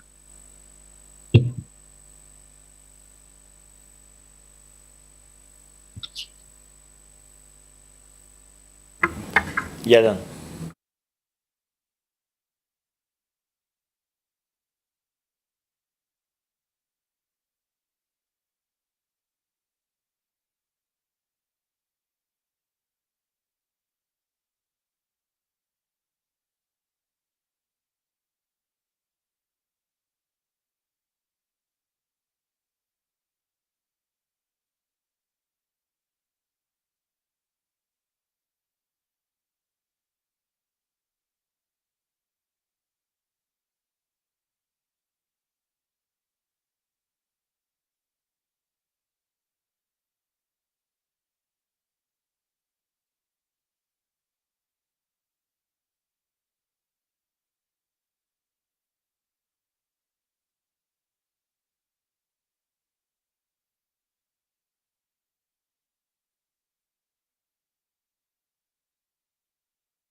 participated in the first panel where we initially touched upon the topic. What I was saving for this panel is that we need to make a difference between the process of European integration for Serbia, because we're not in the process of Euro-Atlantic integrations, as different from other candidate countries that have joined NATO in the meantime, or in case of Montenegro, Montenegro was already on its EU integration path when it joined NATO. So Serbia is a military neutral country, so these two processes should not be confused. So these are two parallel processes in complying with certain norms of joining the EU, but we have opted only for the EU integration process rather than the NATO integration process. So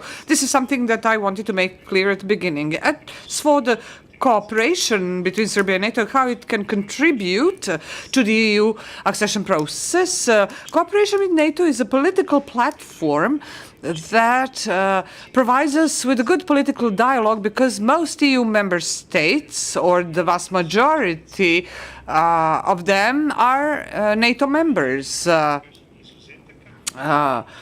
except some exceptions. And the form of cooperation through IPAP we have had so far has provided us with the ability to achieve certain goals on the ground that contributed to Serbia in the domain of joint security and defense, common security and defense policy, and we showed that we could contribute to creating the common European crisis management policy. And some of them, for example, the crisis of 2015 was a common challenge. The same goes for the COVID-19 pandemic that broke out in March 2020, and we have demonstrated as a country that we boast the capacity of dealing with such crises, protecting the lives of citizens and maintaining economic stability, not only in Serbia but in the rest of the region, without losing the pace of the reform. So these were major challenges, difficult challenges for EU member states as well, and this brought about this process of re-examining the relations among the member states in terms of solidarity, or in terms of defining common foreign security and defense policy. So as for Kosovo and Metohija, for us, strengthening of political dialogue will contribute to the understanding of the need of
is quite dynamic and intense, and that it is based on agreed principles and positions of both sides. And as you know, and as my colleague has already mentioned, Serbia is a military neutral country, and in that context, Serbia has opted for the highest level of cooperation with NATO as a partner country. So this year, we have marked 15 years of Serbia's membership of the Partnership for Peace.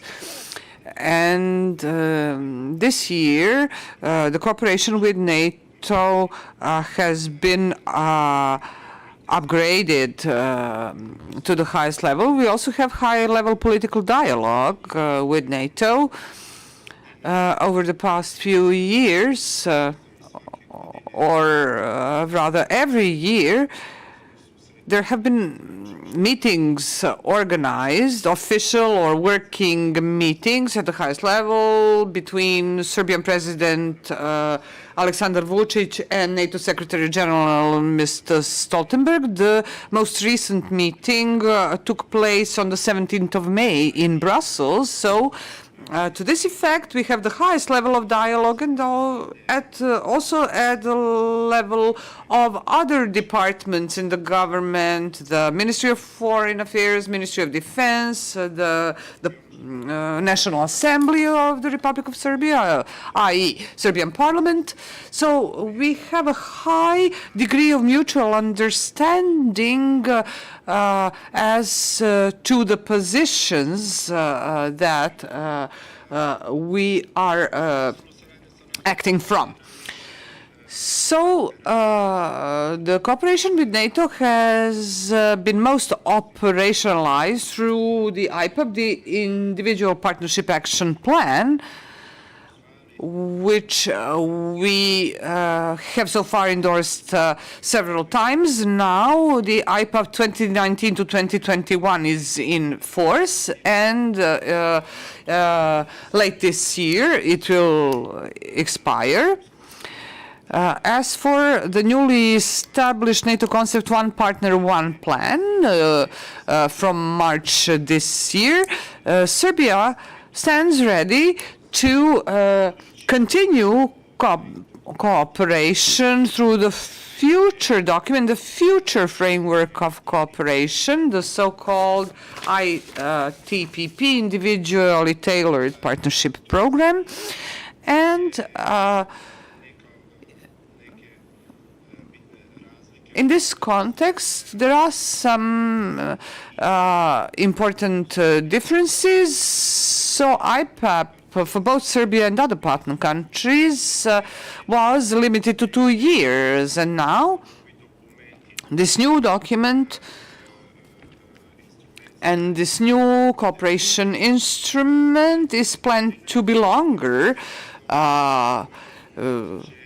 to cover the period of 4 years, and this new document will integrate the existing cooperation mechanisms into a comprehensive document based on one model and form of cooperation, which will apply to all partner countries. And to that effect, we have already established contacts with NATO Secretariat for International Cooperation, and we are hopeful because this current IPAP will expire at the end of the year. The Republic of Serbia might be one of the first countries that will actually have this new form of document, the ITPP. Apart from military cooperation, which has been quite intense, we should not forget that Serbia has had quite intense cooperation with NATO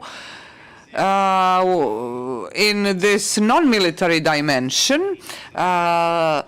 let me remind you that we have successfully implemented over 40 joint projects within the Science for Peace and Security program, and we also have intense cooperation and activities with respect to the implementation of the relevant resolution of the United Nations Security Council's Women, Peace and Security. Also, we have achieved good cooperation in terms of civil protection and emergency response or disaster response with the European Euro-Atlantic Disaster Response Center, and there are some other aspects of non-military or rather civilian component of cooperation. Successful cooperation with NATO has been achieved over the past year and a half during the COVID-19 pandemic. And as part of Serbia's regional policy and its good neighborly policy of enhancing peace and stability in the region, Serbia has managed to allocate certain funds, and we have donated a certain number of vaccines, even to some NATO member states such as Italy, Montenegro, North Macedonia, and I think the Czech Republic as well.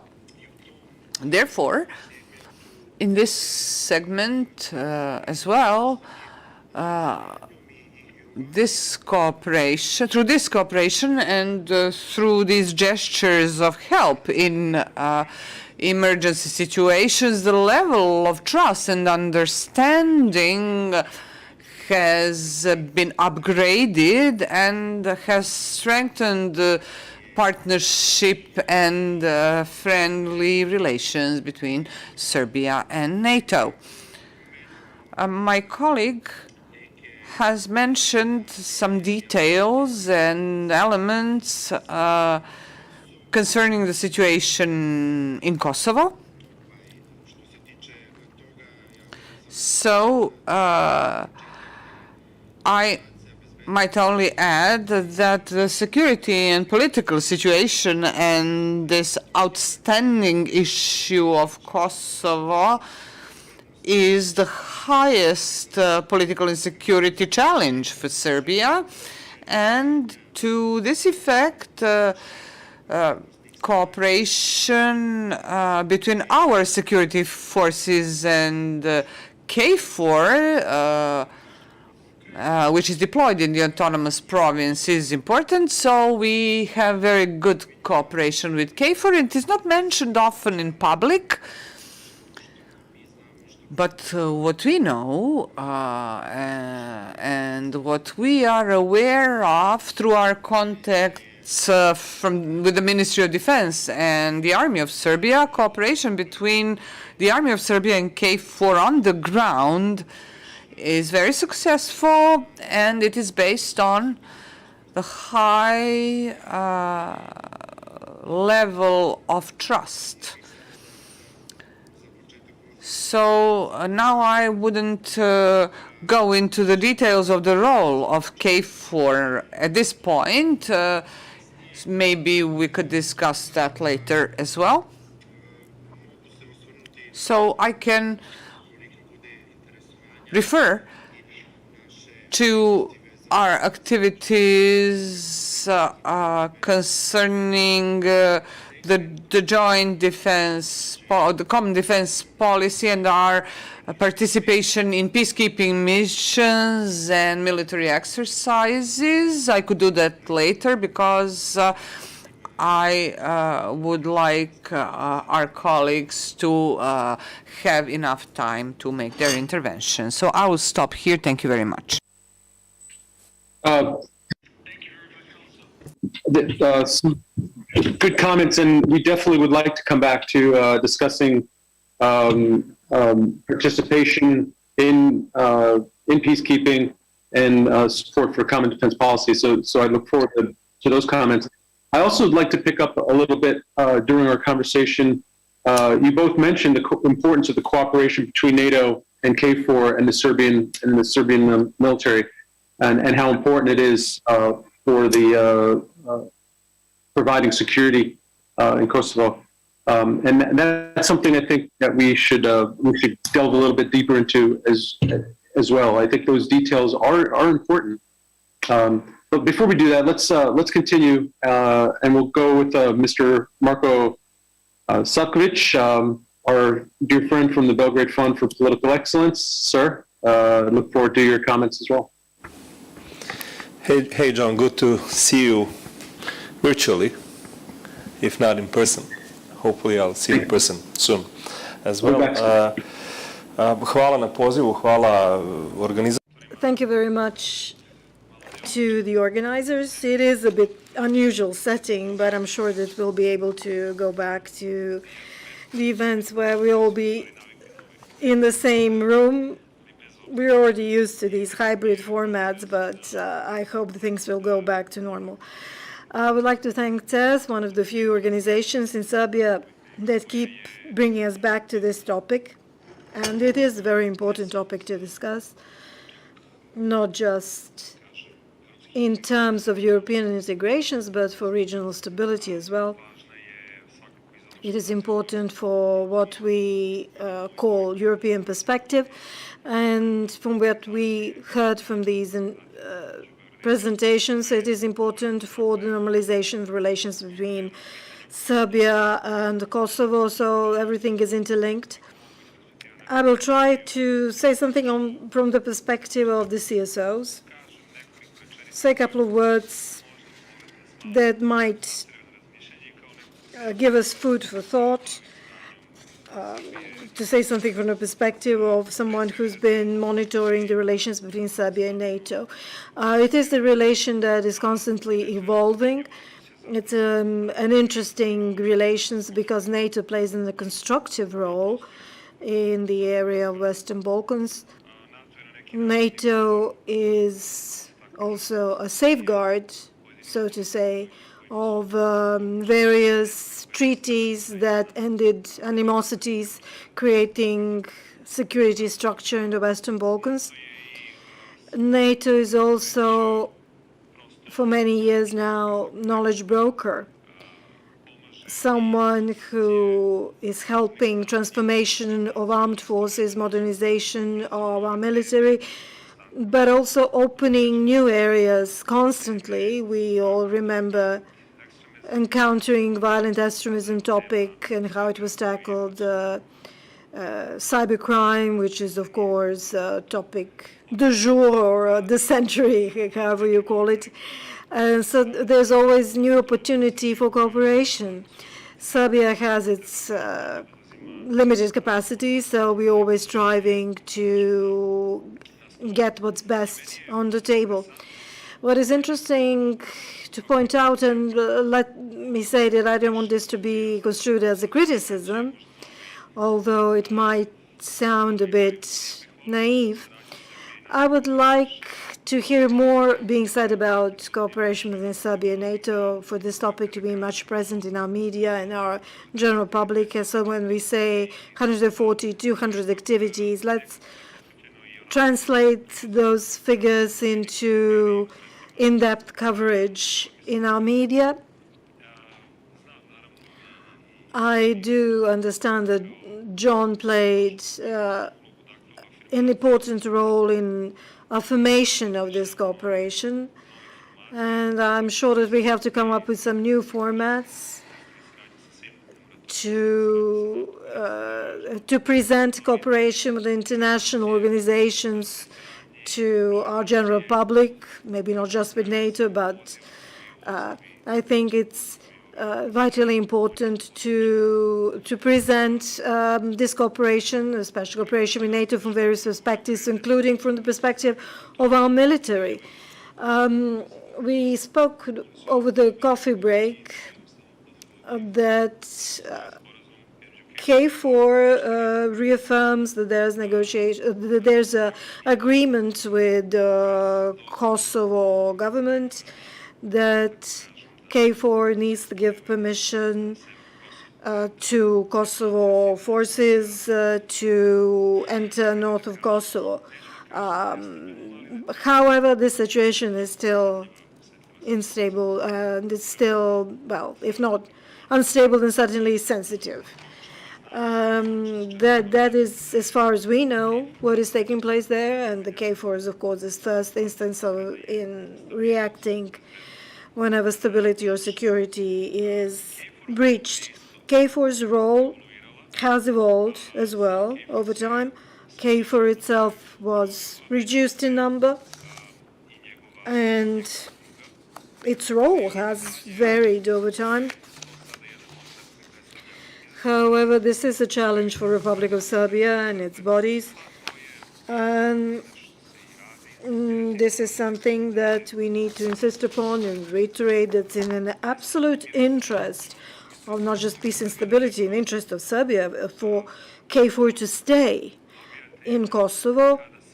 And when the mission in Afghanistan is finalized in fall, KFOR will remain the longest lasting NATO mission anywhere. And I mean, we cannot object to the fact that it is a costly mission.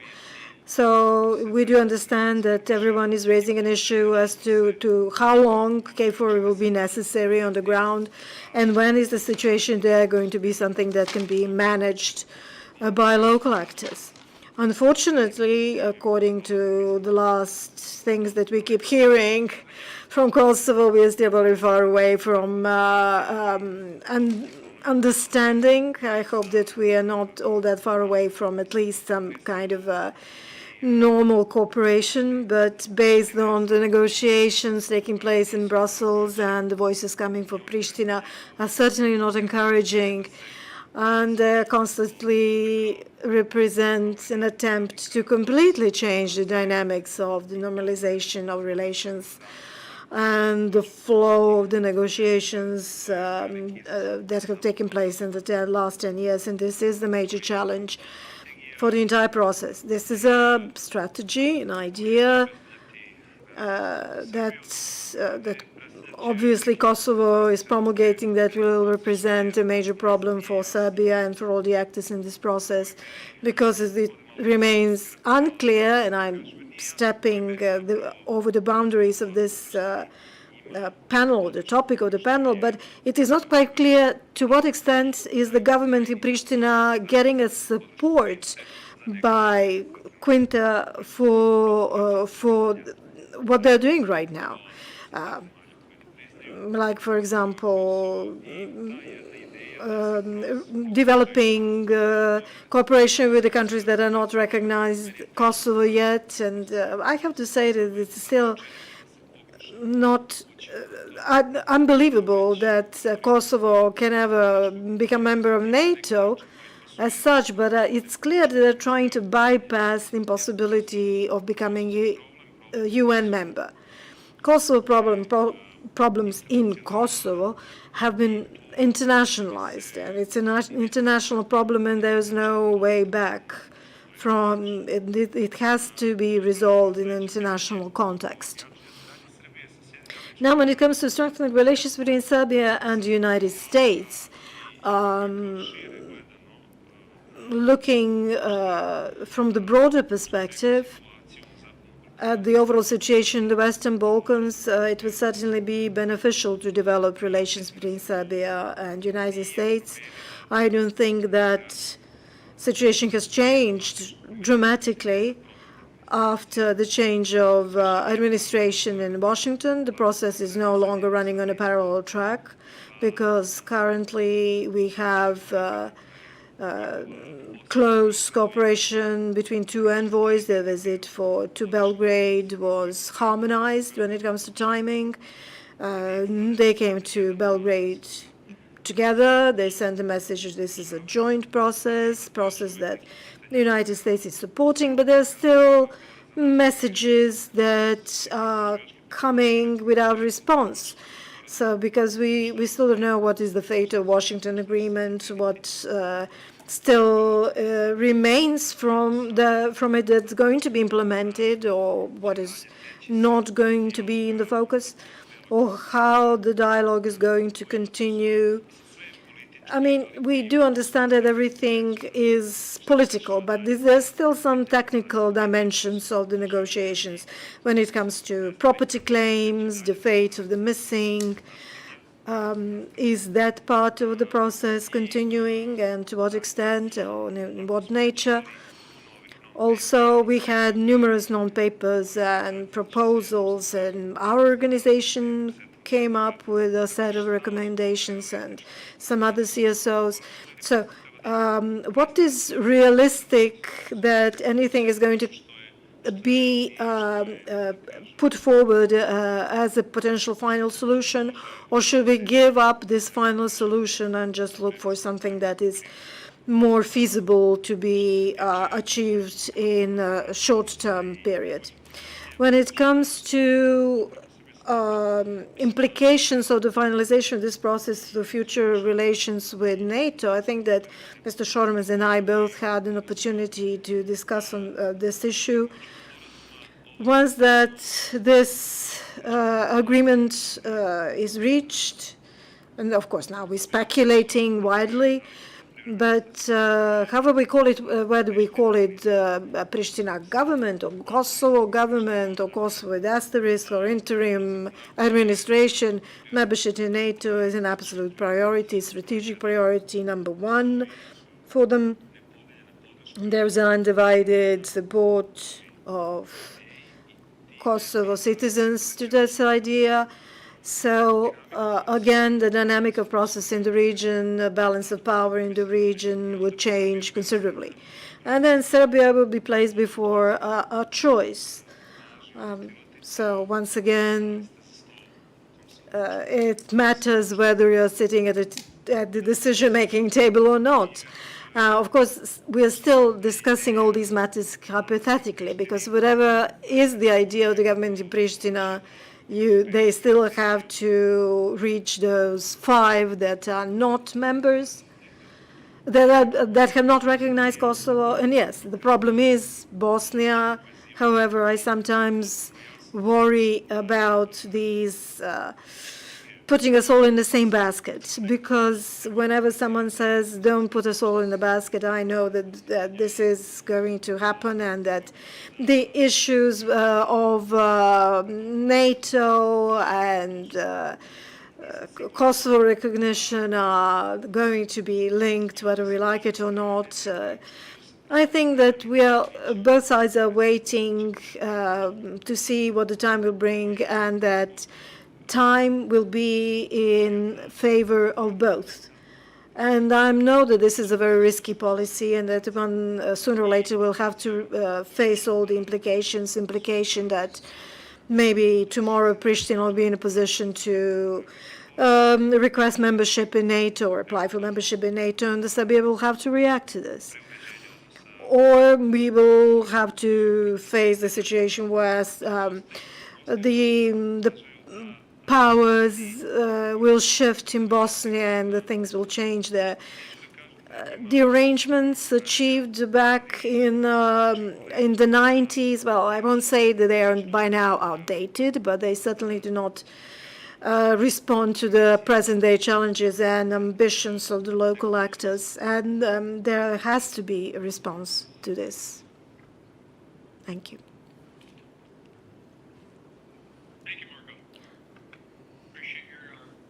Comments, and you've followed some of the same themes we've heard from the first 2 speakers, and I think we'll pick those up here in a moment. But before we do that, let's turn to our final speaker, Mr. Dragan Šormaz from the National Assembly.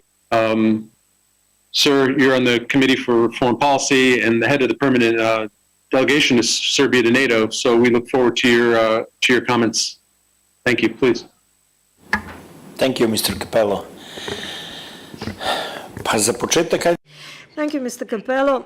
Well, at start, let me say something that is not a secret in Serbia, and that is that I am MMP, and as such, I'm one of the few in Parliament that is in favor of Euro-Atlantic integration of Serbia. However, I think that this is a bit naive and a bit of a cuckoo's egg, because I'm sure that Serbia will not be able to become member of NATO even if all the citizens were in favor of it.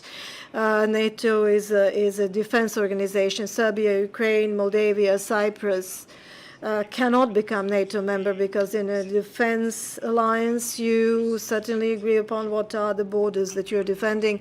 And if you have the problem of Prednestrovje and the problem of Lugansk and the problem of Crimea, if you have a problem of Abkhazia, Ossetia, Turkish Republic of Cyprus, and finally Kosovo and Metohija.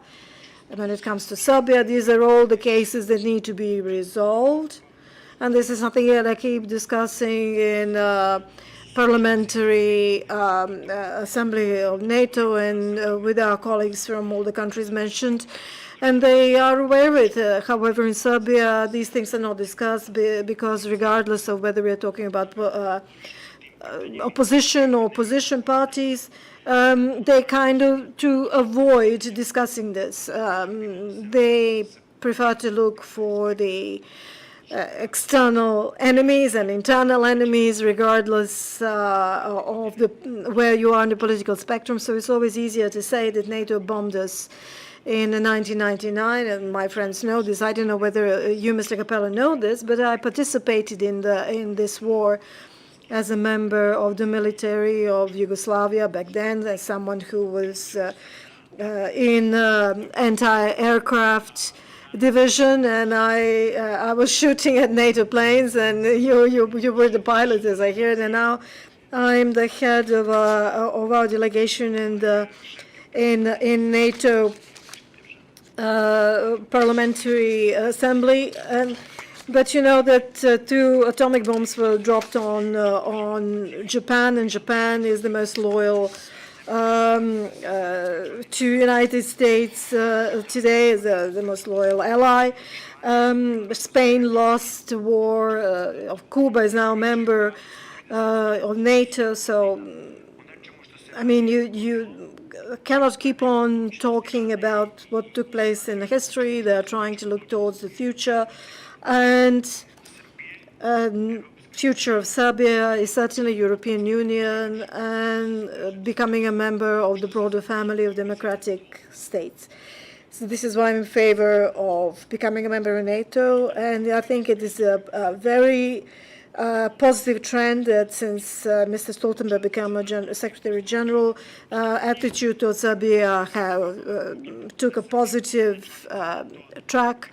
Now they're discussing where Serbia is active partner in various programs, and membership as such is not a sine qua non. We know that additional 3 military exercises will take place in Serbia. With this Platinum Wolf will soon take place in Serbia as well. There was a military exercise in Bulgaria with NATO member states, which is a traditional, takes place every year. Bulgarian plane actually dropped in the Black Sea, where 3 of our planes were flying alongside. And so MiG-29s actually make up part of the member states' air force, just like Greece has Russian airplanes, and they were purchased while Russia and Greece and even NATO were cooperating closely. But this is something that is not covered by our media, and this is something that is quite hidden to our public, because public diplomacy is obviously failing when it comes to informing general public in Serbia about such matters. And citizens of Serbia do not know that 1,400 activities took place between Serbia and NATO, 10 times more than with any other country or any other partner. Again, Serbia has a policy of non-military alliance country. So we do not wish to become military aligned with any other power. So if we use that term and not military neutrality, then this would mean that we can cooperate with all the various alliances and yet not becoming a member of them.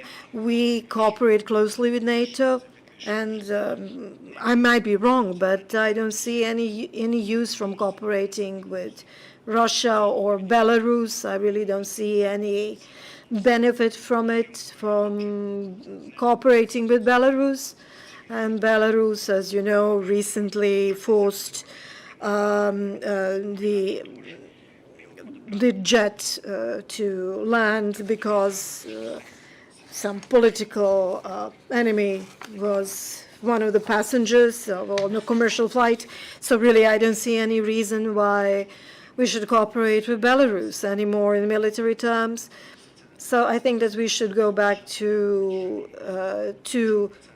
aligning ourselves with USFP up to 90%, like we used to. Of course, it's true that we are nowhere close to becoming a member, so we are not have to get complete alliance with CFSP, but we don't have to be completely aligned even when we become a member. But at this moment in time, yes, we do not sit at the table where decisions are made, but yes, on the other hand, we have to work on getting closer to sitting at that table. So we are cooperating closely with NATO. There's huge perspective of even further cooperation. And when we talk about military missions, peacekeeping missions, 7 of our soldiers apply for one post in international missions, and we are 7th or 8th ranking contributor to peacekeeping missions from Europe, and yet, bearing in mind our size and the size of our military, this shows that we and our military are very much interested in participation on international level. In principle, agreement has been reached and plans are already made for this military exercise, but Corona, of course, changed things for us. But traditional exercise is going to be called Serbia and NATO will be organized every October, and I think Brussels and Belgrade are preparing for this exercise, which is going to be another major show of our close cooperation. Just one more sentence. As the president of the group for friendship with the United States, in our parliament, regardless of the final binding agreement with Kosovo that is going to be legally binding, United States will have to play a vital role with their representative at the table. Until they have their representative at the table, there'll be space for wiggling, regardless of how this may sound to EU, but based on our experience and practice, I think the negotiations are going to last much longer without U.S. representative at the table, because the importance of the United States in this process is so vital that they have to participate in negotiations, because only their participation will contribute to this final solution that will be based on a consensus.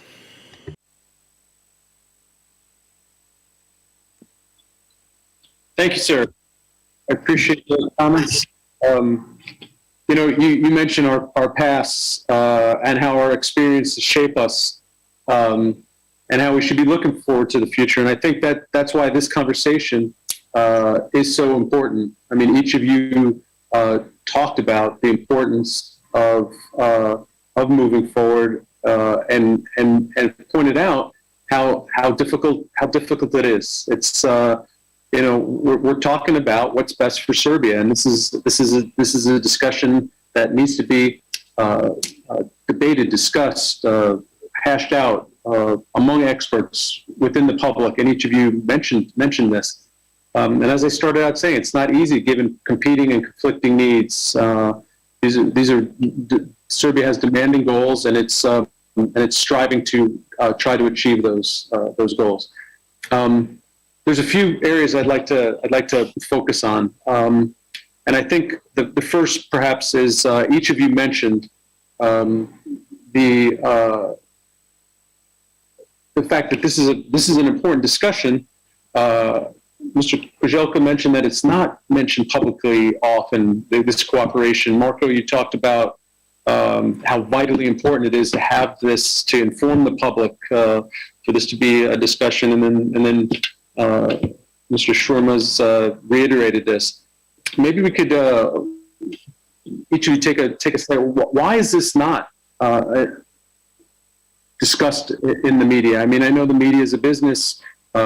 Things need to be newsworthy, but certainly a discussion of Serbia's role in the region, its relationship with the European Union and NATO, and these vitally important issues. Why do we not see this discussion taking place in the public sphere as much as you mentioned? Marco, do you want to maybe start, and then we'll go across the room?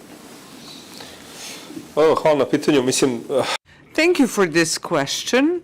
Well, just like you have said yourself, the media decide what is newsworthy and what is not, and what sells and what does not sell. So, and we have to be aware of the limitations, and in today's media environment, it's difficult to sell certain content as interesting, if I may take the liberty to say so. On the other hand, and perhaps another more important reason is this balancing policy that Serbia has been actively pursuing. So there, as someone from the civil sector, I would take the liberty of saying that news content or pieces are balanced in such a way, so if they report about cooperation with NATO, they would immediately report also on cooperation with the other side. So there is this awareness. The activities with NATO outnumber those with other countries. So, of course, there are other bilateral activities with the West that outnumber the activities conducted with Russia. But, well, we must bear in mind that to talk in the media and in public sphere, so they always try to strike that balance when it comes to military cooperation. So I do understand the predicament of the people that have to do that. And the West, as we call it colloquially, and Russia are in a state of certain confrontation. It's not a conflict, it's not a war, but it is confrontation at some fringe points, so to say. And since the outbreak of the conflict in Ukraine, there has been trouble, so to say, or predicament, or whatever you may call it, for Serbia, because you have to take a stance on that issue, And in this entire process, Serbia and the authorities in Pristina alike are actively seeking allies. Both sides are doing that, and this need for allies. So I'm really talking about this with a lot of understanding, and I do understand that Kosovo is the main problem. And it has to do with the relationship with Russia, not so much with China, but also with other countries with which we have strong bilateral relations.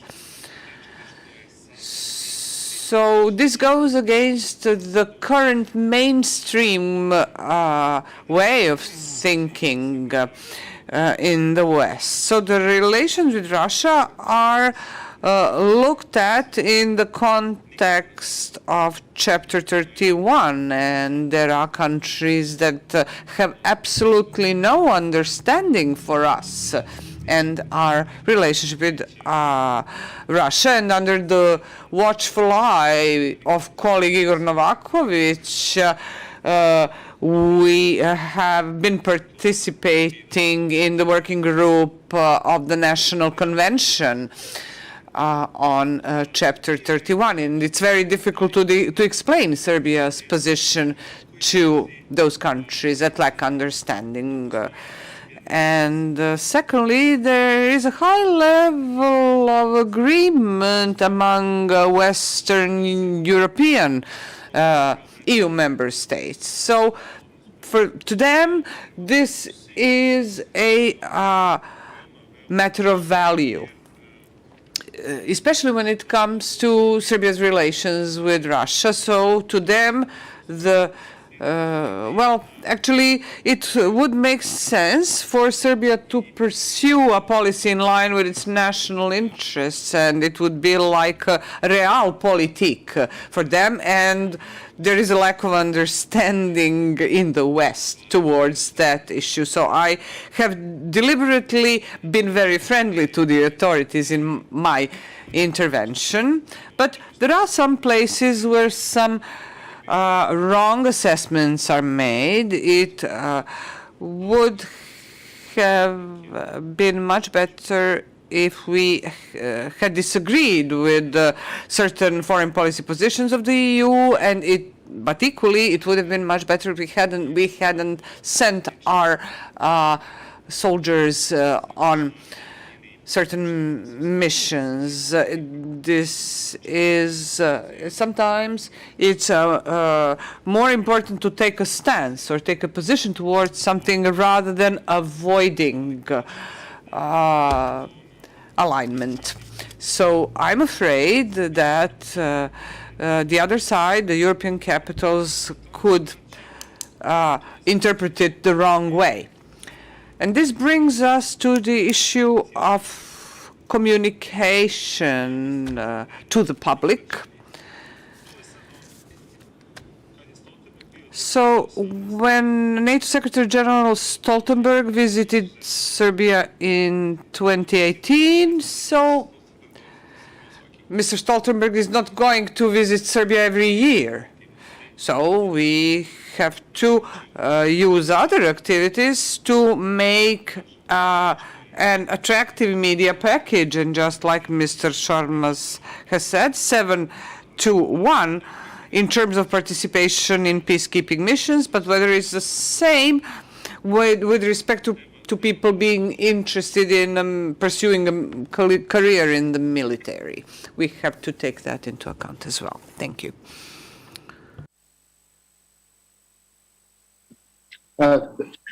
Thank you. That's a interesting perspective and an important one.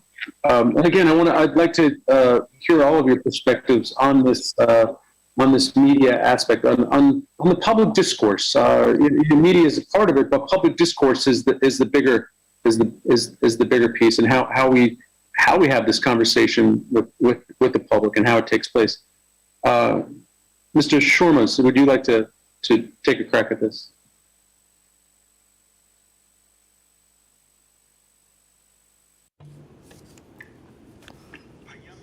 Well, I think it's not a non-attractive or unattractive topic for the media to cover these events. Well, but they're deliberately avoiding it. It's not non-attractive to talk about the past, but in a realistic way and tie it to the future and say what we want in the future and what we expect from the future. There is a saying here in Serbia, so I don't know if this will translate, but only those who don't learn on their own mistakes are fools. So only fools don't learn on their own mistakes. And we know that throughout Serbia's history, the decade of the 1990 was the worst one, even though before that we had World War I and World War II and the Ottoman Empire. And a lot had been happening in the Balkans over the centuries, but I think that the 1990s were the worst, and they were our biggest mistake. And this is not just the political parties, intellectuals, or academics, or journalists, even cultural figures often fall into this trap and say that the external factor was mostly to blame for what happened to us in the 1990s. No, we are mostly to blame. The external factors made a mistake of bombing this country. We would have toppled Milosevic even without the bombing, but unfortunately, it happened.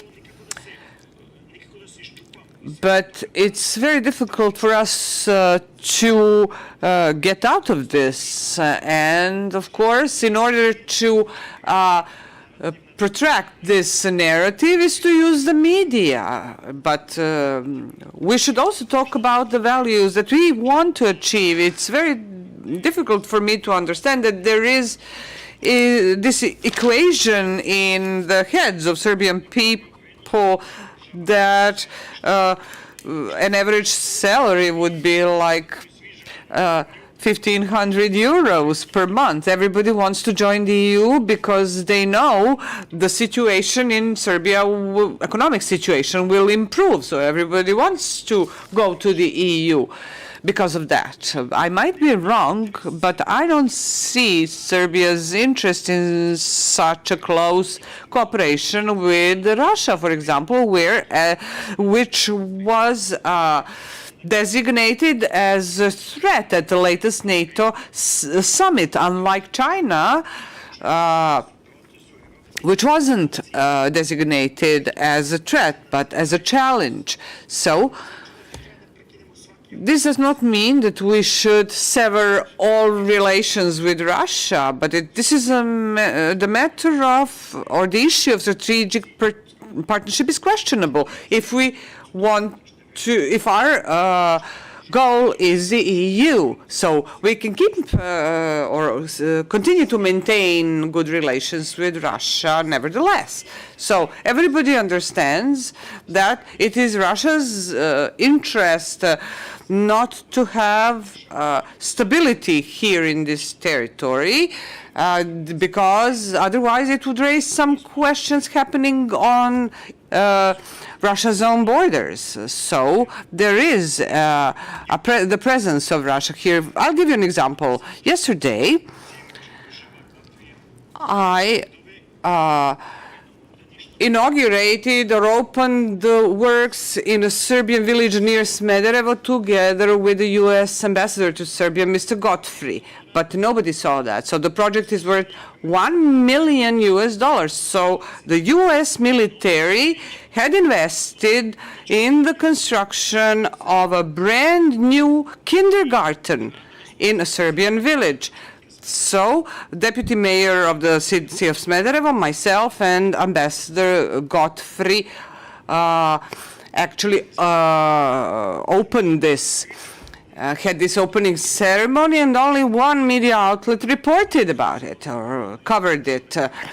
So shouldn't we be talking about creating equal opportunities for rural people in rural areas? And now the American military helping a village in Serbia achieve that is not newsworthy. So, but it seems to me that somebody in Serbia doesn't want to know that the American people is investing in the construction of a kindergarten in a village in Serbia. So I think that it's possible for people to change. So I am a member of parliament and I come from the ruling party, but I believe that it is my duty to call spade a spade. And I would really like all the 250 MPs in the National Assembly to do the same, to talk honestly, but I think that we have to make a clear choice and tell the citizens we want to join the EU for a lot of reasons, so we could talk about them for days, and that we have to do that every single day. If the executive power is doing it, then the media will cover it. Thank you. Mr. Krzyżołka, would you like to comment at all on the issue of public discussion? Okay. Well, in principle, I can understand and agree with most of the positions that our colleagues have, my colleagues have said. But the problem of media coverage is certainly an issue when it comes to relations between Serbia and NATO. I agree with the position of Mr. Šormaz that during the 90s, that position that majority Serbia has towards NATO has been formed back in the 90s. Of course, mostly based on the events of 1999. In that sense, we, in our contacts and communication with NATO representatives, understand each other completely. On the other hand, it is our fault to a certain extent, the lack of media coverage. But in our communication with NATO representatives, I have to say that it's also partially their fault, because they certainly have the capacities to promote media coverage of the activities undertaken jointly between Serbia and NATO. So we are striving, and we certainly are dedicated to the cooperation and attempting to promote it further. On the daily level, I have to say that NATO has an understanding of our position, and the representatives of NATO, and especially since Mr. Stoltenberg became Secretary General, there is an excellent understanding of the position and thinking of Serbia. So my personal perception, just like Mr. Šormaz and Marko have mentioned, is that we have to look towards the future. And yes, there were many countries that went through wars and with different enemies, and have, after a while, decided to put that animosity aside. But however, in our general population, perception of NATO is that NATO is alliance that bombed us and took Kosovo away from us. However, if we start with the premise that NATO is to blame for everything, that NATO is our main enemy, if we go further down our past and down our history that was quite turbulent, the animosity between Serbia and Germany or Serbia and Turkey, I mean, can you just imagine if we were to maintain the animosity with Turkey or Germany and keep them as our enemy based on our history? And now you know that there are many Serbian immigrants in Germany, that we have excellent relations with Turkey. So we shouldn't be slaves to our past. We should look towards the future. Of course, the problem remains to ensure that that what is taking place in the level of ministries and the level of state bodies in terms of cooperation with NATO should also be covered by the media, and it should be more present in the media. Our general public should be more aware of all these activities and the positive aspects of our cooperation. Now, if you're looking for the reasons why this is not the case, this is mostly due to this unresolved issue of relations between Belgrade and Pristina. Mr. Shorman has mentioned the unresolved issues that are similar to Kosovo problem in other countries that are also NATO partners. However, if we talk about CSFP and our European integration process, a lot of efforts, a lot of energy on a daily level is spent on Kosovo issue. And you have to understand that due to this, we have to be very careful and very cautious when we make estimates as to what is in the interest of Serbia, in the interest of national security and of Serbia and economic stability. We are now expecting more intense dialogue between Belgrade and Pristina. We see that the international community has also intensified their approach. So we can expect different pressures, different contributions that will certainly make the process either easier or aggravate it further. All we can say on our behalf is that we are ready for the process, we are ready for the dialogue, but unfortunately I have to say that Pristina certainly has support of certain factors for all the statements that their representatives are making. And unfortunately, this is so. And until the situation there is changed, in terms, I mean, I have to say that I don't think that their politicians, that their officials can make such completely unacceptable statements in public about the future of Kosovo unless they had some kind of silent agreement and silent support by certain international factors.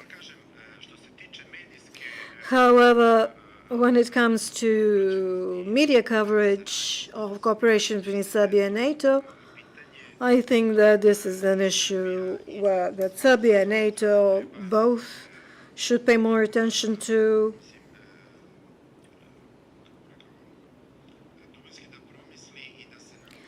And also rethink carefully and set up a strategy of how to promote that segment and improve it because everything that we are doing are small ad hoc attempts. We need a comprehensive, carefully thought out strategy about it. Not in a sense of insisting on a positive role of NATO while at the same time initiate a story about negative aspects of cooperation with some other international partners, but rather just focus on facts, focus on the real events, focus on something that is can be proven with clear-cut evidence. Military exercises were mentioned. I can give you one of these facts that can illustrate close cooperation between Serbia and NATO, which of course are not secret. Everything was kind of undermined by the crisis, the pandemic. But last year, most of the activities were cancelled due to the pandemic. But we had 4 exercises planned with NATO, 5 with United States in particular, and 22 with military forces of the countries who are NATO member states without United States, NATO without United States. So if we to say this is all more or less cooperation with NATO, this would be 33 military exercises with NATO, well, only 5 with Russia, and only 3 with other stakeholders or CSTO member states. So just as an illustration, I can add some other evidence later on when we're talking about our accession to various declarations and our compliance with CSFP and our participation in the various EU-led missions. I can also illustrate this with clear-cut facts, but I can do that later on. So this would be my contribution. Thank you. I think your point was extremely important, that we should be focusing on the facts, presentation of facts, but a proactive presentation of these details and the facts. This is not a conversation about the roles or a comment on any other relations, but it's a comment on the in-depth and the strength of the relationship that we're talking about. Sir, Mr. Milicic, I left you for last year to comment on the public discourse and conversation. Hvala gospodine Capello. Moj pogled je... Thank you, Mr. Capello. My perspective is slightly different, because when we speak about availability of certain media content to the public, we mix individual and general things. So the general conclusion that we all agree on is that strategic cooperation and the level of strategic cooperation and communication is very good. I can't well, it's excellent in terms of understanding, having a political dialogue at the highest level, and having regular consultations on the most important issues. What I disagree with is visibility. As the advisor to the minister, they always ask me why this and that is not visible. Not everything can be visible. The media are the ones dictating what is going to be visible. So a kindergarten in a village is less interesting than something that happened in a reality show, unfortunately. So a few years ago, we had a case where a singer was murdered, and also there was news that information was leaking from the police. And I called the editor of the web portal of the Blitz daily newspaper. So there are 30,000 clicks a day on that news. So it's 1 dinar per click. So somebody earned 30,000 dinars on that fake news. So why have I just mentioned fake news? Well, simply at the level of strategic communication and in the Ministry of European Integration, we have strategic communication with the European Commission, not in terms of security and defense, because the Ministry of Defense are doing that. So our strategic communication has to be honest, and there should be no misinformation there.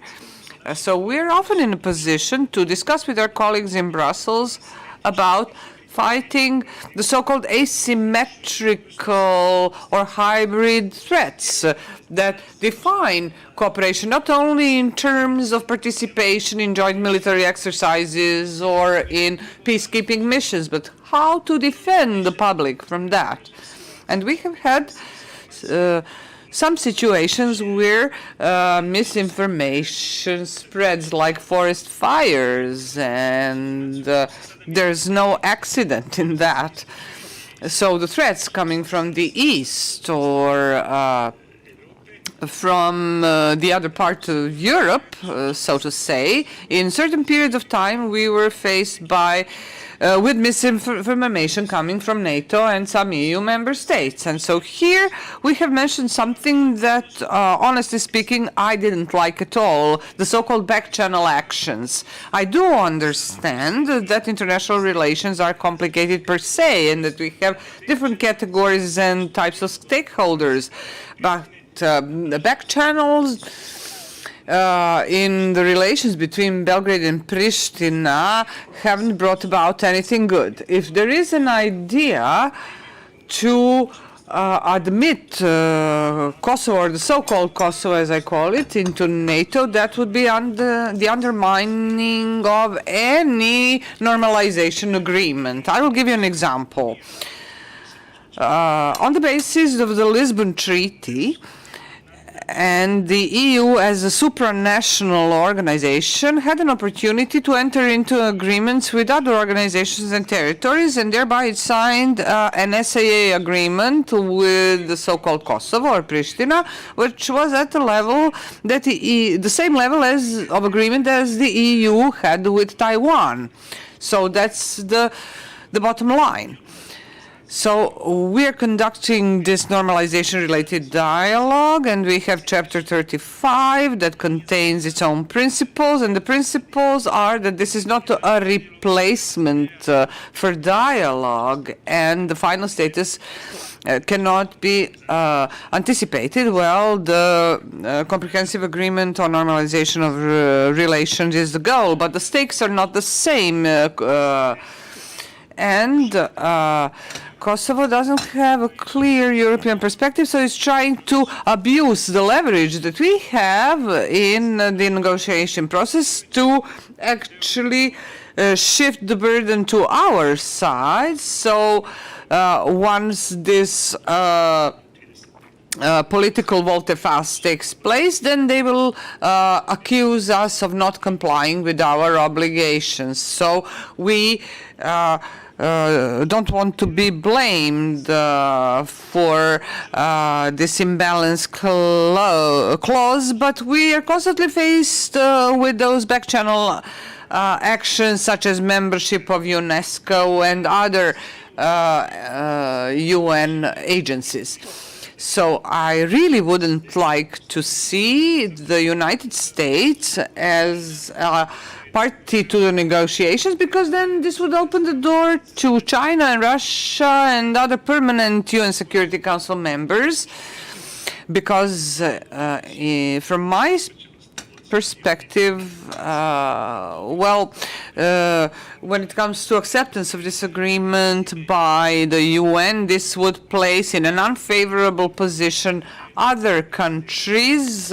So if a lot of sides are involved, then you're doomed. I'm not a decision maker.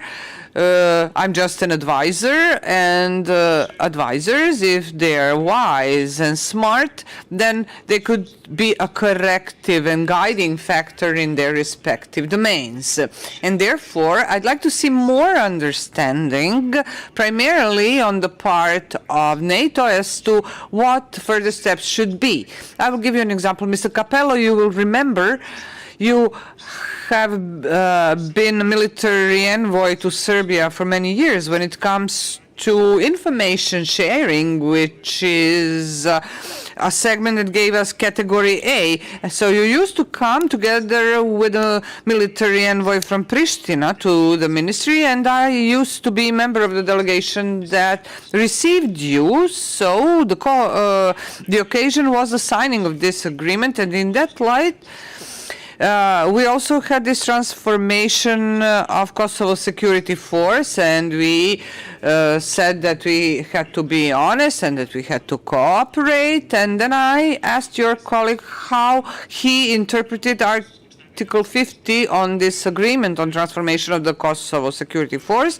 So he said that in the transitional period of 5 years, the role and the purpose of the Kosovo Security Force would be reviewed, and the entire delegation tried to convince us that these were just disaster response forces that will also be tasked with maintaining law and order in case of the natural disasters. But now it's got into another phase where Kosovo Security Force is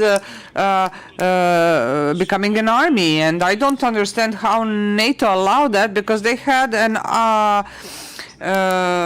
advisory team that worked on the transformation into the Kosovo Security Force, and they had an office there. So I believe that in this particular case, the responsibility for back-channel actions is on the side of NATO, because Belgrade has no impact on the decision-making process apart from its impact on the Serbian community in Kosovo and in terms of the contribution of Serbian political parties there in strengthening the pluralistic society.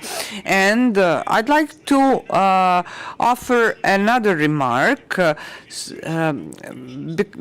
we shouldn't go too far back into the past, but Kosovo was not created as a democratic creation based on democratic process. It emerged on the basis of violation of international law, where the NATO alliance peppered the then Federal Republic of Yugoslavia with bombs. And after so much time invested and billions of money spent, that brought about this idea of pluralism and reconciliation, or to a conducive environment to do that in this territory.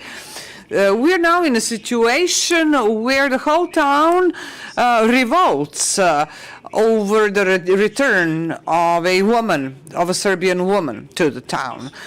So the essence of reconciliation is something else. And all of this is happening because the political elites, in this case in Pristina, do not want make the agreement implementable. So we're talking about implementability, which should be realistic on the ground. And the same goes for the Association of Serb Municipalities there, because this brings us to the question, who owns this dialogue? And what is the ownership in this entire idea, in this whole idea of reconciliation? And nobody's talking about the content of the agreement and the elements thereof, or some kind of the future of this document. So I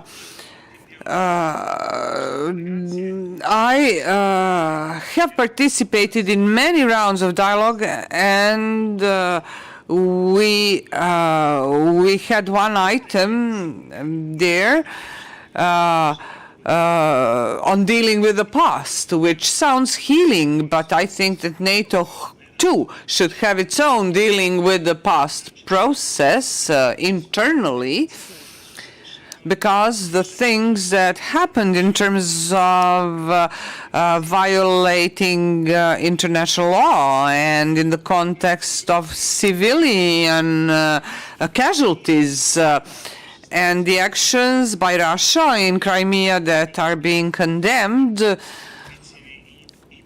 Well, you used to be a military officer and a pilot. You understand what I'm saying. So we have really we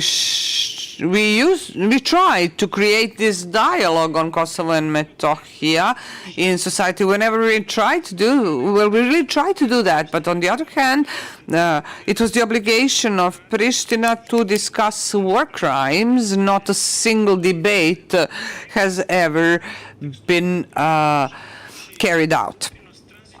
So, and also the contribution to transitional justice, but not in the context of blaming only one side. But if we can create a win-win situation for both sides, where both sides will be able to win some and lose some kind of agreement like that could be valid because this territory is already under this kind of protectorate and should be covered by some form of a comprehensive agreement. Everything else will take us further away from this, and in this context, I'm not an optimist because I can see that the messages coming from Pristina are so bad that I don't see how this could change and what should happen in order for this to change. And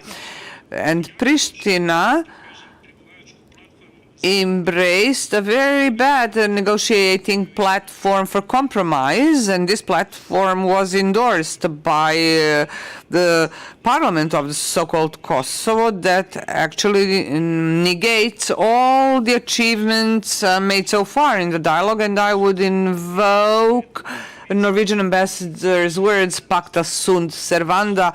It is indeed the principle of, upon which we want to continue our dialogue on the comprehensive agreement on the normalization of relations between Belgrade and Pristina, and any other back-channel action would be detrimental and counterproductive. Thank you.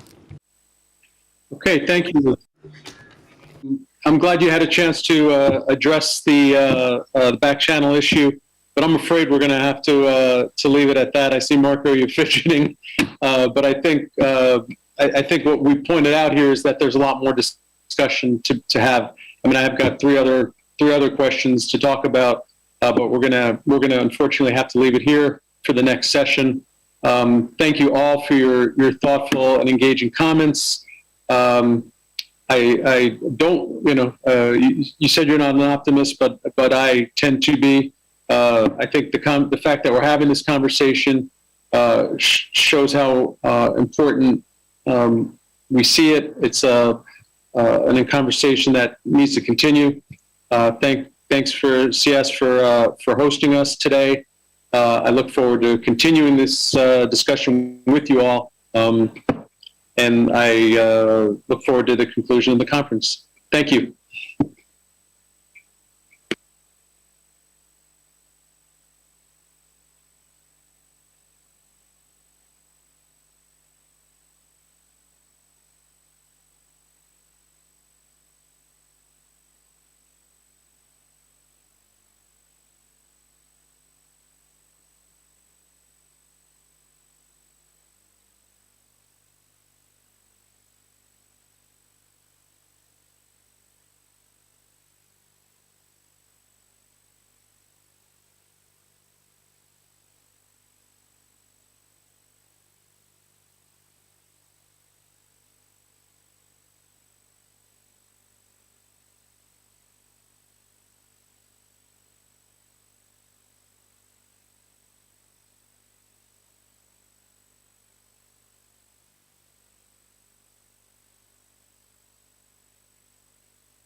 Evo, dobro, odlično, tu smo.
Hvala, dobra. Dušice, čujemo se? Da, čujemo se, dobar dan svima. Ja sam Anđe My name is Anja Petkovic. I'm Executive Director of CES. Thank you very much for staying with us. And this is the last session. We have overstepped the time a bit, but I hope that you wouldn't mind. Bear in mind that our colleague Strahinja Subotic is here with us, and I would like to thank him for coming. And I will give him the floor first, just to try to summarize what his impressions are based on the previous panels. So once again, thank you very much for inviting me. After the first debate, the first panel, this was a very dynamic discussion. We covered a lot of the topics. Then I mentioned that we from the CP has produced a study that has almost 300 pages. We will soon publish it. We have dealt with the influence of Russia and China on accession of Serbia, and the general conclusion is that we shouldn't actually consider the influence of Russia or China as malignant, but rather be objective towards individual influence that these countries can have on, let's say, public procurement or the rule of law or the general public opinion, because this pandemic has proven that pandemic has a means of how to shape hearts and minds and how our citizens think about reality. I mean, we see that China, based on all the statistics, based on all opinion polls, China is the first-ranking country when it comes to the trust in terms of partnership, that their citizens believe that they actually gave the largest contribution to curbing pandemic. On the other hand, we really don't know how much money was spent on purchasing equipment and who that money was paid for, because we as a civil society have requested more transparency when it comes to purchase of vaccines. So we actually do not have any clear-cut evidence, but so we are calling for more transparency there. Center for European Policy also would like to underline that we believe the European Union has the potentials to improve their approach. We do understand that this region is a potential problem for them on so many ways, and Mr. Borrelli actually said that we are a geopolitical problem as a region. So in the public statements, European Union should not describe this region as a geopolitical problem, but more of a geopolitical chance to improve the relations across Europe, and such messages should not be sent in such negative terms, because in the eyes of the general public, European Union no longer has the support it used to have, and especially bearing in mind the considerable investments the EU made into Serbia. So if the EU wants to complete this European project, this idea of European Union encompassing entire Europe, if we want to strengthen their European autonomy and their role as a vital player on the global scene, they'll have to be much more active in the Western Balkans and engage themselves much more, both in economic and political terms. They have to increase both the stick and the carrot, and keep up balancing those two approaches and strengthen their role on the scene. They also envisage 9 billion euros investments into Western Balkans in the forthcoming 7 years, and this is this investment economic plan as a part of a much broader package of 14 billion euros from pre-accession funds, the third package of pre-accession funds. So in addition to this, European Union needs to make sure that every cent is spent appropriately, and unused funds should not be the result of this wonderful plan. They should additionally work with the region to spend this money purposefully and ensure that citizens feel the benefit of them. Bear in mind this economic investment plan much more ascertains the need to invest into the energy sector in order to contravene the role of Russia and China there.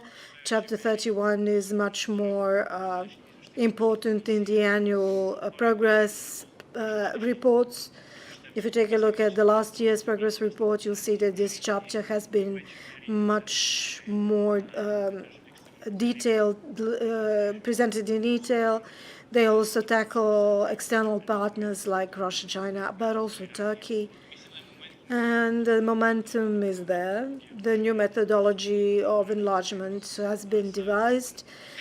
Council for External Affairs has made much more precisely the conclusion that Serbia should dedicate more attention to explaining to the general public the role of the EU and investments of the EU into Serbia, but also engage much more into combating disinformation they themselves are spreading, not only by some of the political officials, but also media outlets that influence our citizens' public opinion to a large extent, because our citizens still trust what they read in papers and what they see on TV. This is still the main source of information for them.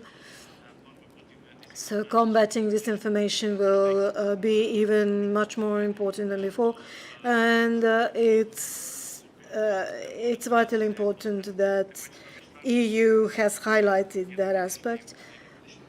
It's also important that intergovernmental conferences are going to be held on an annual basis, where foreign policies are going to be highlighted as one of the crucial elements in the accession process. Hopefully, this conference is not just going to be another ceremonial event, but rather use that as a place to deal with the lack of alignment with CFSP and other problems that we are facing in the process of accession. They should also think out of the box and create added pressures on Serbia in new ways, with new modalities, to kind of push the pressure of Russia and China aside, to create some kind of progressive membership approach, that some of the doors are going to be open earlier or sooner than eventually once that Serbia becomes a member, so that benefits are felt earlier, at some earlier stage, which will speed up the integration processes. Also, this would not mean any additional cost to the European Union, because we made some calculations, because if, let's say, Serbia gets a role of observer in some of the institutions and play no role in the actual decision-making process, Serbian officials will still feel much more wanted in the European family, instead of getting constant impression that we are actually not wanted in European Union. So the more we progress towards European Union, giving us the right to have some decision-making say in some of the aspects in the decision-making process, will also be vital. Also, let's say, Croatia, as a candidate country, received much more money in the pre-accession process than the entire Western Balkans is going to have in the upcoming 7 years, because as things are moving forward, it will be vitally important for Serbia to stop chasing additional funds about if European Union would be there to offer these funds, without Serbia have to plead for other stakeholders to jump in.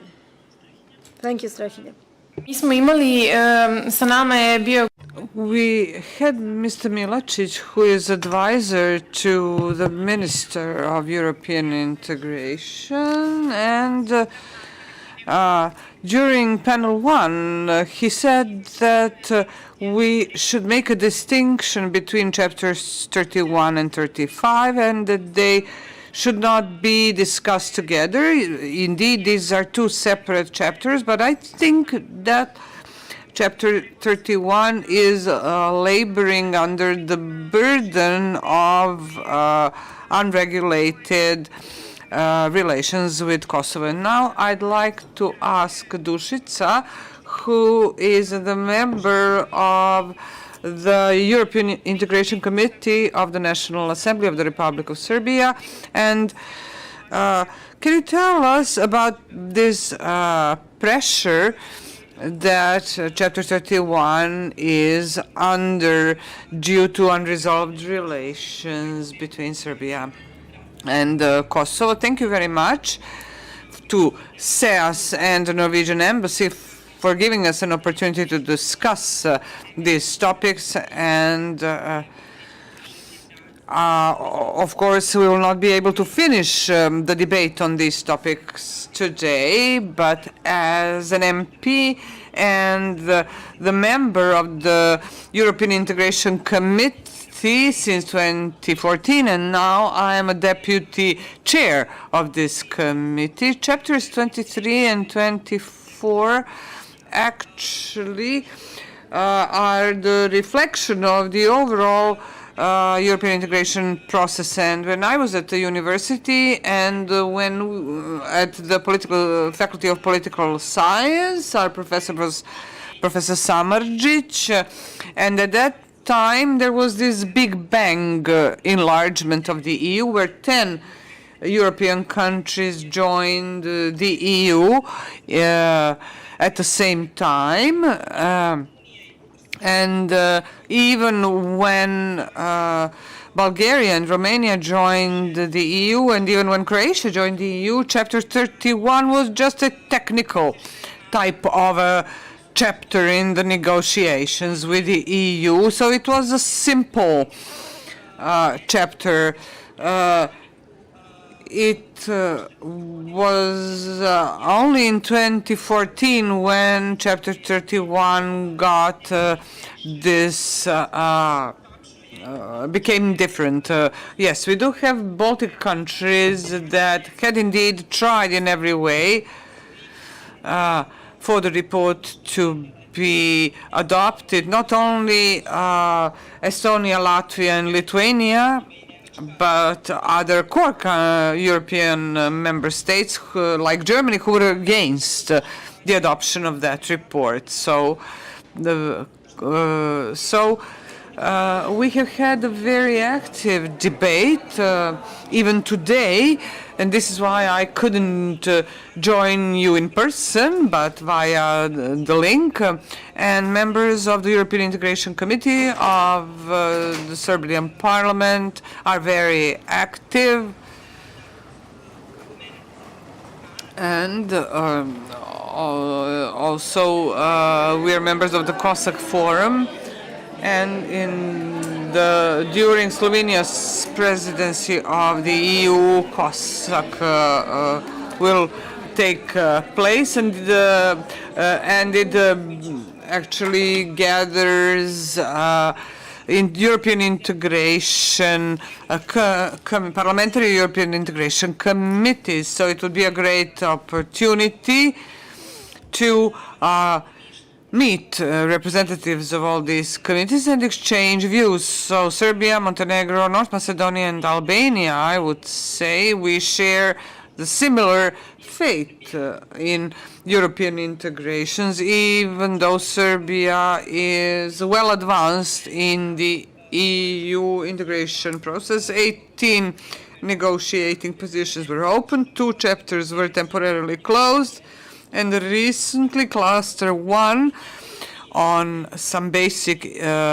issues was opened at the Intergovernmental conference, and I am quite optimistic when it comes to opening clusters 3 and 4 on the European Green Agenda.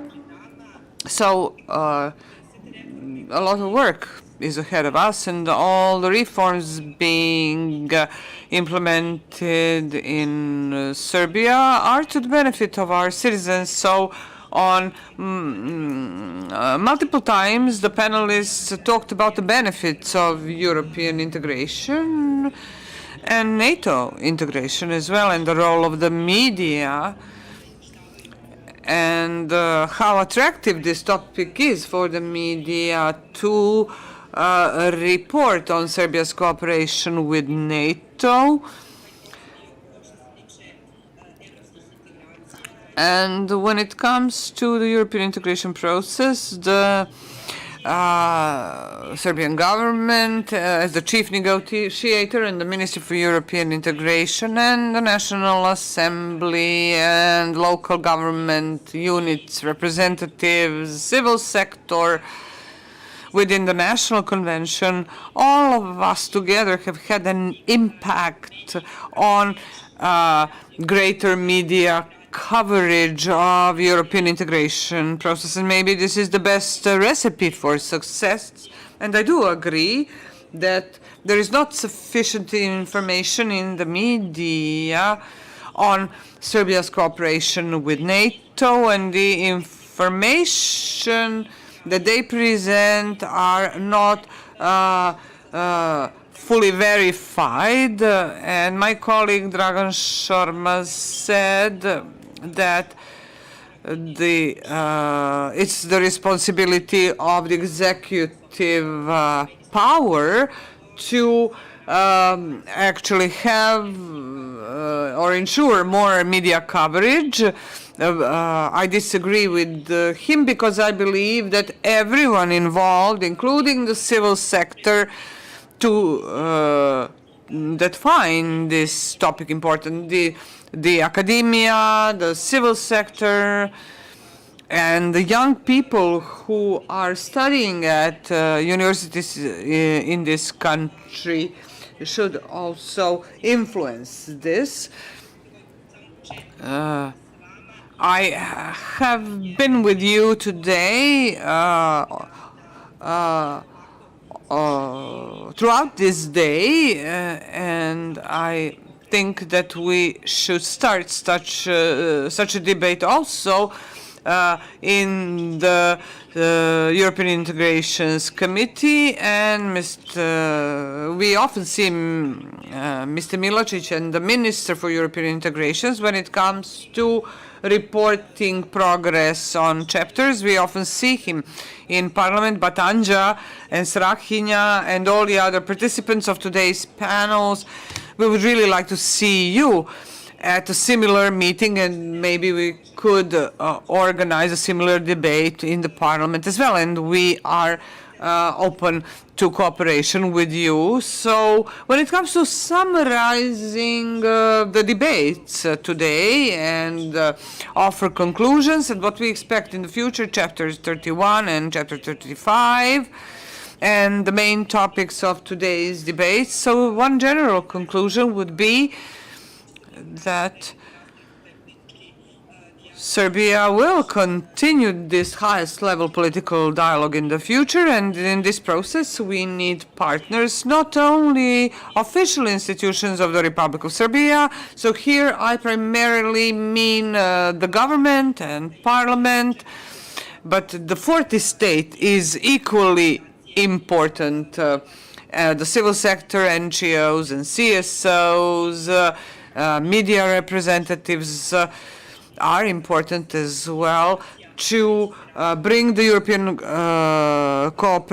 integration process and cooperation with NATO closer to the public.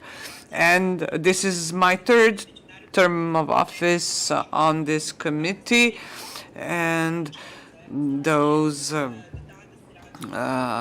so once until Serbia becomes a new member state, we cooperate with everybody, because it is in our interest to protect our political, economic, bilateral, and regional interests, and to build friendships not only in the Western Balkans and in Southeast Europe, but also in the East and in the West. The COVID-19 pandemic in 2020 and 2021. The year 2021 is the year of solidarity, and it's very important for us to cooperate with others. The lack of medical equipment and the lack of vaccines actually exposed the vulnerabilities of countries when the pandemic broke out.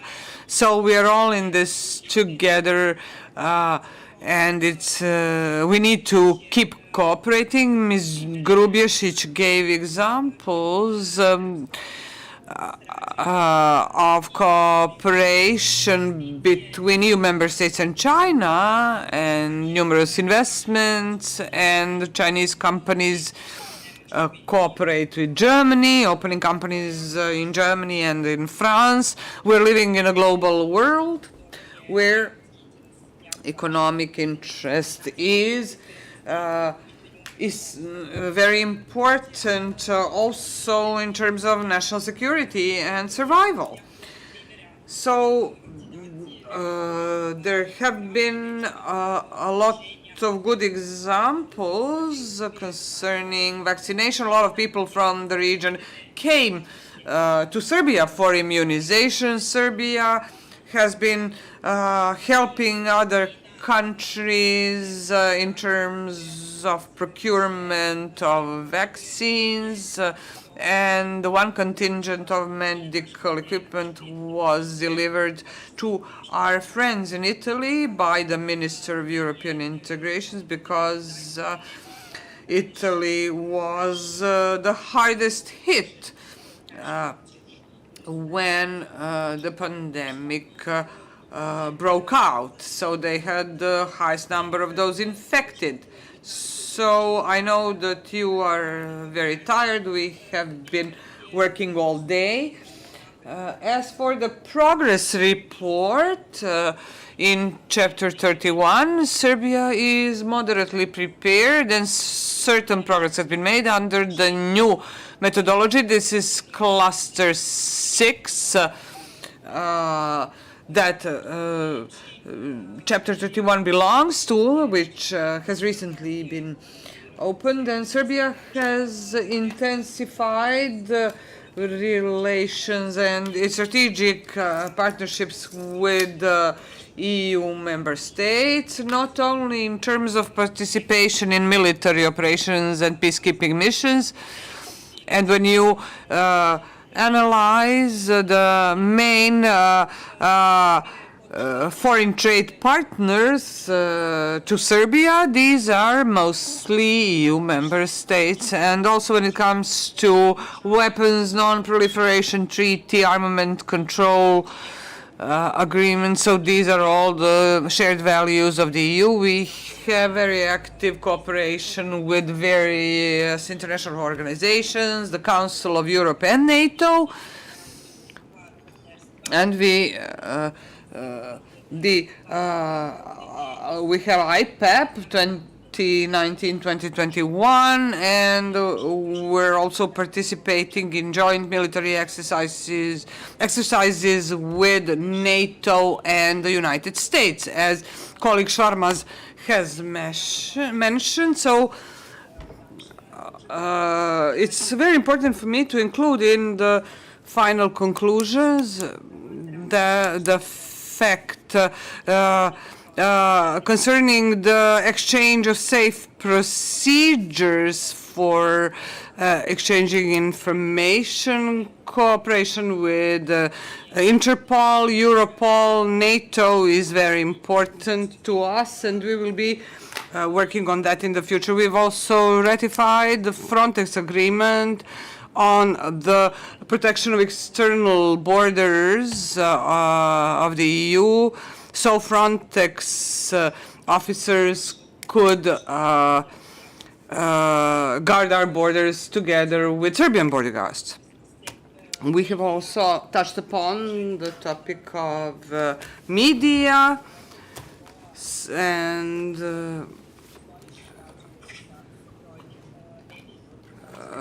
I have a lot of experience in cooperating with the media. I don't want to interfere with their editorial policies, but I'd like to say that in this process, including the EU integration process and Serbia's cooperation with NATO, is very important, and the responsibility is on us, including the MPs, civil sector, the embassies of NATO member states.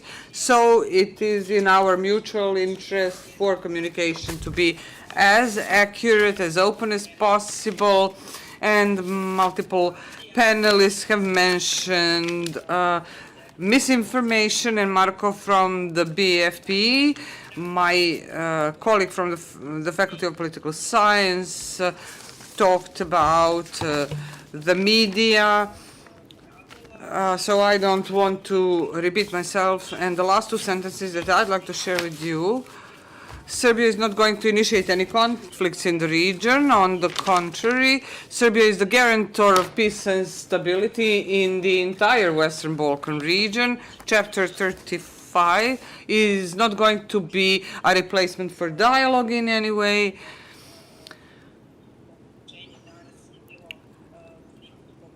And this shows how Chapter 31 is important to us, and you're absolutely right when it comes to Chapter 35. So, for example, Montenegro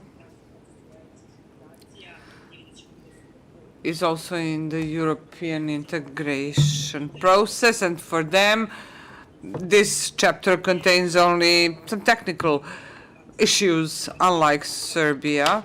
And of course, as we all know, chapters 23 and 24 are the first to open and the last to close. And our success in the European integration process is reflected through these three chapters. And Mr.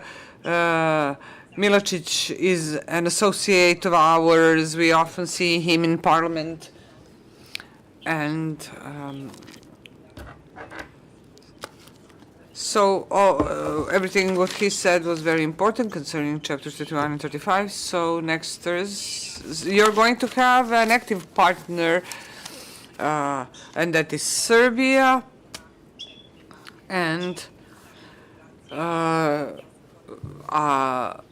apart from being a member of the European Integrations Committee, I have also been very active in the Parliamentary Assembly of the OSCE and head of the delegation of Serbia to Parliamentary Assembly of NATO. Is headed by Mr. Šorma's colleague Strahinja. Talked about the Western Balkans and the fund. This new Western Balkans Investment Fund is very important. It is based upon all those principles that the Republic of Serbia is very committed to when it comes to the green agenda, economic competitiveness, and I hope that soon Serbia will open Cluster 3 and Cluster 4. Thank you very much for your attention, and I am open to answering all your questions. Sad želim da And I would like to give the floor to Mr. Šormas. I know that he's one of the speakers who initiated the topic of media reporting when it comes to cooperation Serbia, United States, and partnership with NATO, so I'm going to give him the floor. Well, I would add European Union and accession to European Union as well. As a citizen of Serbia, not as an MP, I would be most interested in hearing not necessarily about European integration, but membership of Serbia in European Union. So if this is how long it will take us to become members, I want to hear about whether we manage to move this amount closer, because all this is lasting way too long. Because if we have to think whether our children are going to have to wait as long as we have, then everything that we have been doing, it was just a failure. And we are in the process of accession for the past 20 years. We became candidates 7 years ago, and we're still not members. While Croatia, that also cooperated with Hague Tribunal as a condition, it took them 6 years to become members of EU. I'm not one of those who's going to look in at people's yard and say that European Union is to blame for this, although I know that they are. And I can say why. Due to their attitudes to migration crisis, Brexit, pandemic, and all this took place at a time when our path towards European Union was at stake. But after all, the government that I'm supporting and that I voted for has stated in their expose that their strategic objective, number one primary objective, is EU membership.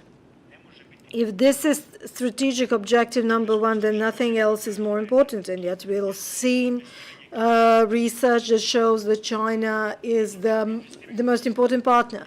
Yes, China has become one of the major partners of EU member states, mostly because they themselves, the other countries have actually invested into China originally, the very same United States and EU.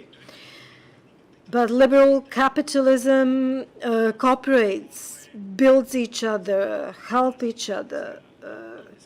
China now owns Volvo, and Gorenje, that has 3 factories in Serbia, is also owned by China. But cooperating with the Chinese Communist Party, well, I don't know whether anyone in EU is doing this. Serbia respects the politics of China. We do support the policy of United China. We do support the principle that Ukraine is a united country with Crimea as a part of their territory. But when we have to align with EU, we do have to uphold some general rules that apply in EU. We don't have to offer some kind of additional favors. We don't have to do favors to people, others, but rather, if we have to do favors, then it's to those whose members we want to become. If you take a look what is happening to chapters regarding Cluster 1, I think that Cluster 6 should be open straight away. And in that case, many of the things that we have discussed here today needs to be impacted. Our state is now militarily neutral. However, Austria, Sweden, Switzerland are also militarily neutral, but none of them are conducting military exercises with Belarus. Military exercises should be conducted with partners that are in the interest of our military, in the interest of our security and defense, and in the interest of our future membership in EU. Has any of the media published that the time of the pandemics, NATO instructors came to military base Yug, to train our military units for deployment in peacekeeping missions abroad. So in addition to the infantry units, now our engineering units also are invited to join international missions. So somewhere out there in Central Africa, our engineering units can come and help build bridges or roads or help local population, and they are the best ambassadors of Serbia. The kids there play with our soldiers in Lebanon are in the worst possible place. Hezbollah is very strong. Syria is very close by. And yet it is less known that when Christians were running from the conflict in Syria, and Christians ran straight towards the Serbian military base, expecting Serbian soldiers to protect them best, and this is what happened.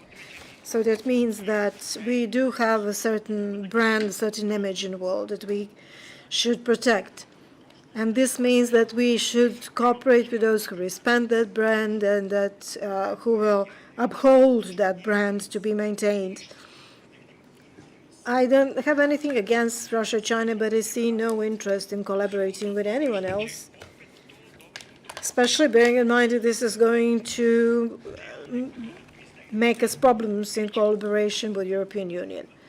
But we like it to admit it or not, we will have obstacles on our path to EU and the famous Chapter 31 because we are not clear-cut partners of EU. They understand us less and less. And the number of member states who do not wish to approve opening of new clusters is growing. And I'm saying this only because I firmly believe that we need to be much more open and much more faster and transparent in reaffirming our dedication and commitment to EU path. Again, I do believe that we should distance ourselves much more strongly from the narratives of the 90s. Nobody is asking this from us. We have completed our collaboration with ICTY, and this should be a closed book. However, when I hear that the ministry official make a statement that someone is behind the Pristina delegation, that sounds to me as if someone who is standing behind Pristina delegation. We can, of course, suspect United States and Britain, bearing in mind our past history.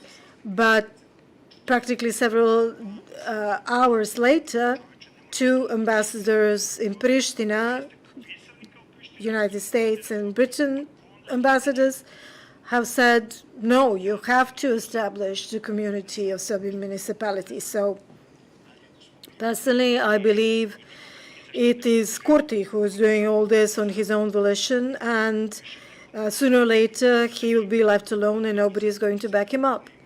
So I think that we do not have any need for this kind of hate speech, or who stands behind him, who is supporting him. I mean, he has a strong support of his local voters, just like Vučić holds a strong position here with a strong local support. We are constructive. We have complied and fulfilled everything signed. So let's make them into bad boys, but not blame someone else. And actually say that somebody is behind them and give them justification for their actions and words. So if Kurti is working for someone who has interests in not finding a final solution and prevent the entire Western Balkans from becoming a member of the EU, in whose interest is this? Interest of the EU, interest of the United States? No. Obviously, it's in the interest of someone else. But we have to have a different approach. I try to stand aside from all these matters. I just insist on transparency, openness, and we believe that we should cover this process in terms of the media, in terms of the public opinion. I do agree that collaboration with the United States is covered by the media much better than our cooperation with the EU, and their ambassador is striving to contribute to this. In terms of our cooperation with the EU, things are looking much more dire. However, we hope that this new TV station that is now being set up will improve the situation. Chapter 35 is not sufficient. My colleague Dušica said that she disagrees with me when it comes to the executive. I do believe the Parliament is doing an excellent job and that everyone in the parliamentary committees are doing excellent work, and the Parliament is not lagging behind. I mean, the Parliament is doing as much as they can within their mandate. However, the executive should do more. They should be the ones to explain to the citizen the entire process in much more transparent light. I'm not going to talk about civil sector because I have no right to speak about them. They're the ones who are deciding which methodology to use and what they're going to say when they address the public. But I do believe the Parliament is transparent and they're working within the scope of their mandate. However, the executive power needs to act more strongly. If they themselves in their expose highlighted that membership in EU is their primary objective, citizens of Serbia simply have to be sure of this. They have to be reminded of this. Everything else is less important. This has to be brought to the fore. Everything else is much less important. Thank you very much. And I would like to end our conference with this, especially bearing in mind that we are lagging behind considerably, which of course tells us about the quality of our interlocutors and the quality of the debate. I would like to thank the Balkan Fund for Democracy and the Embassy of Norway who supported this conference. I would like to thank you once again. And of course, you can take a look at our website. In a couple of days, we will publish our report, and you'll be able to download it soon. Thank you very much.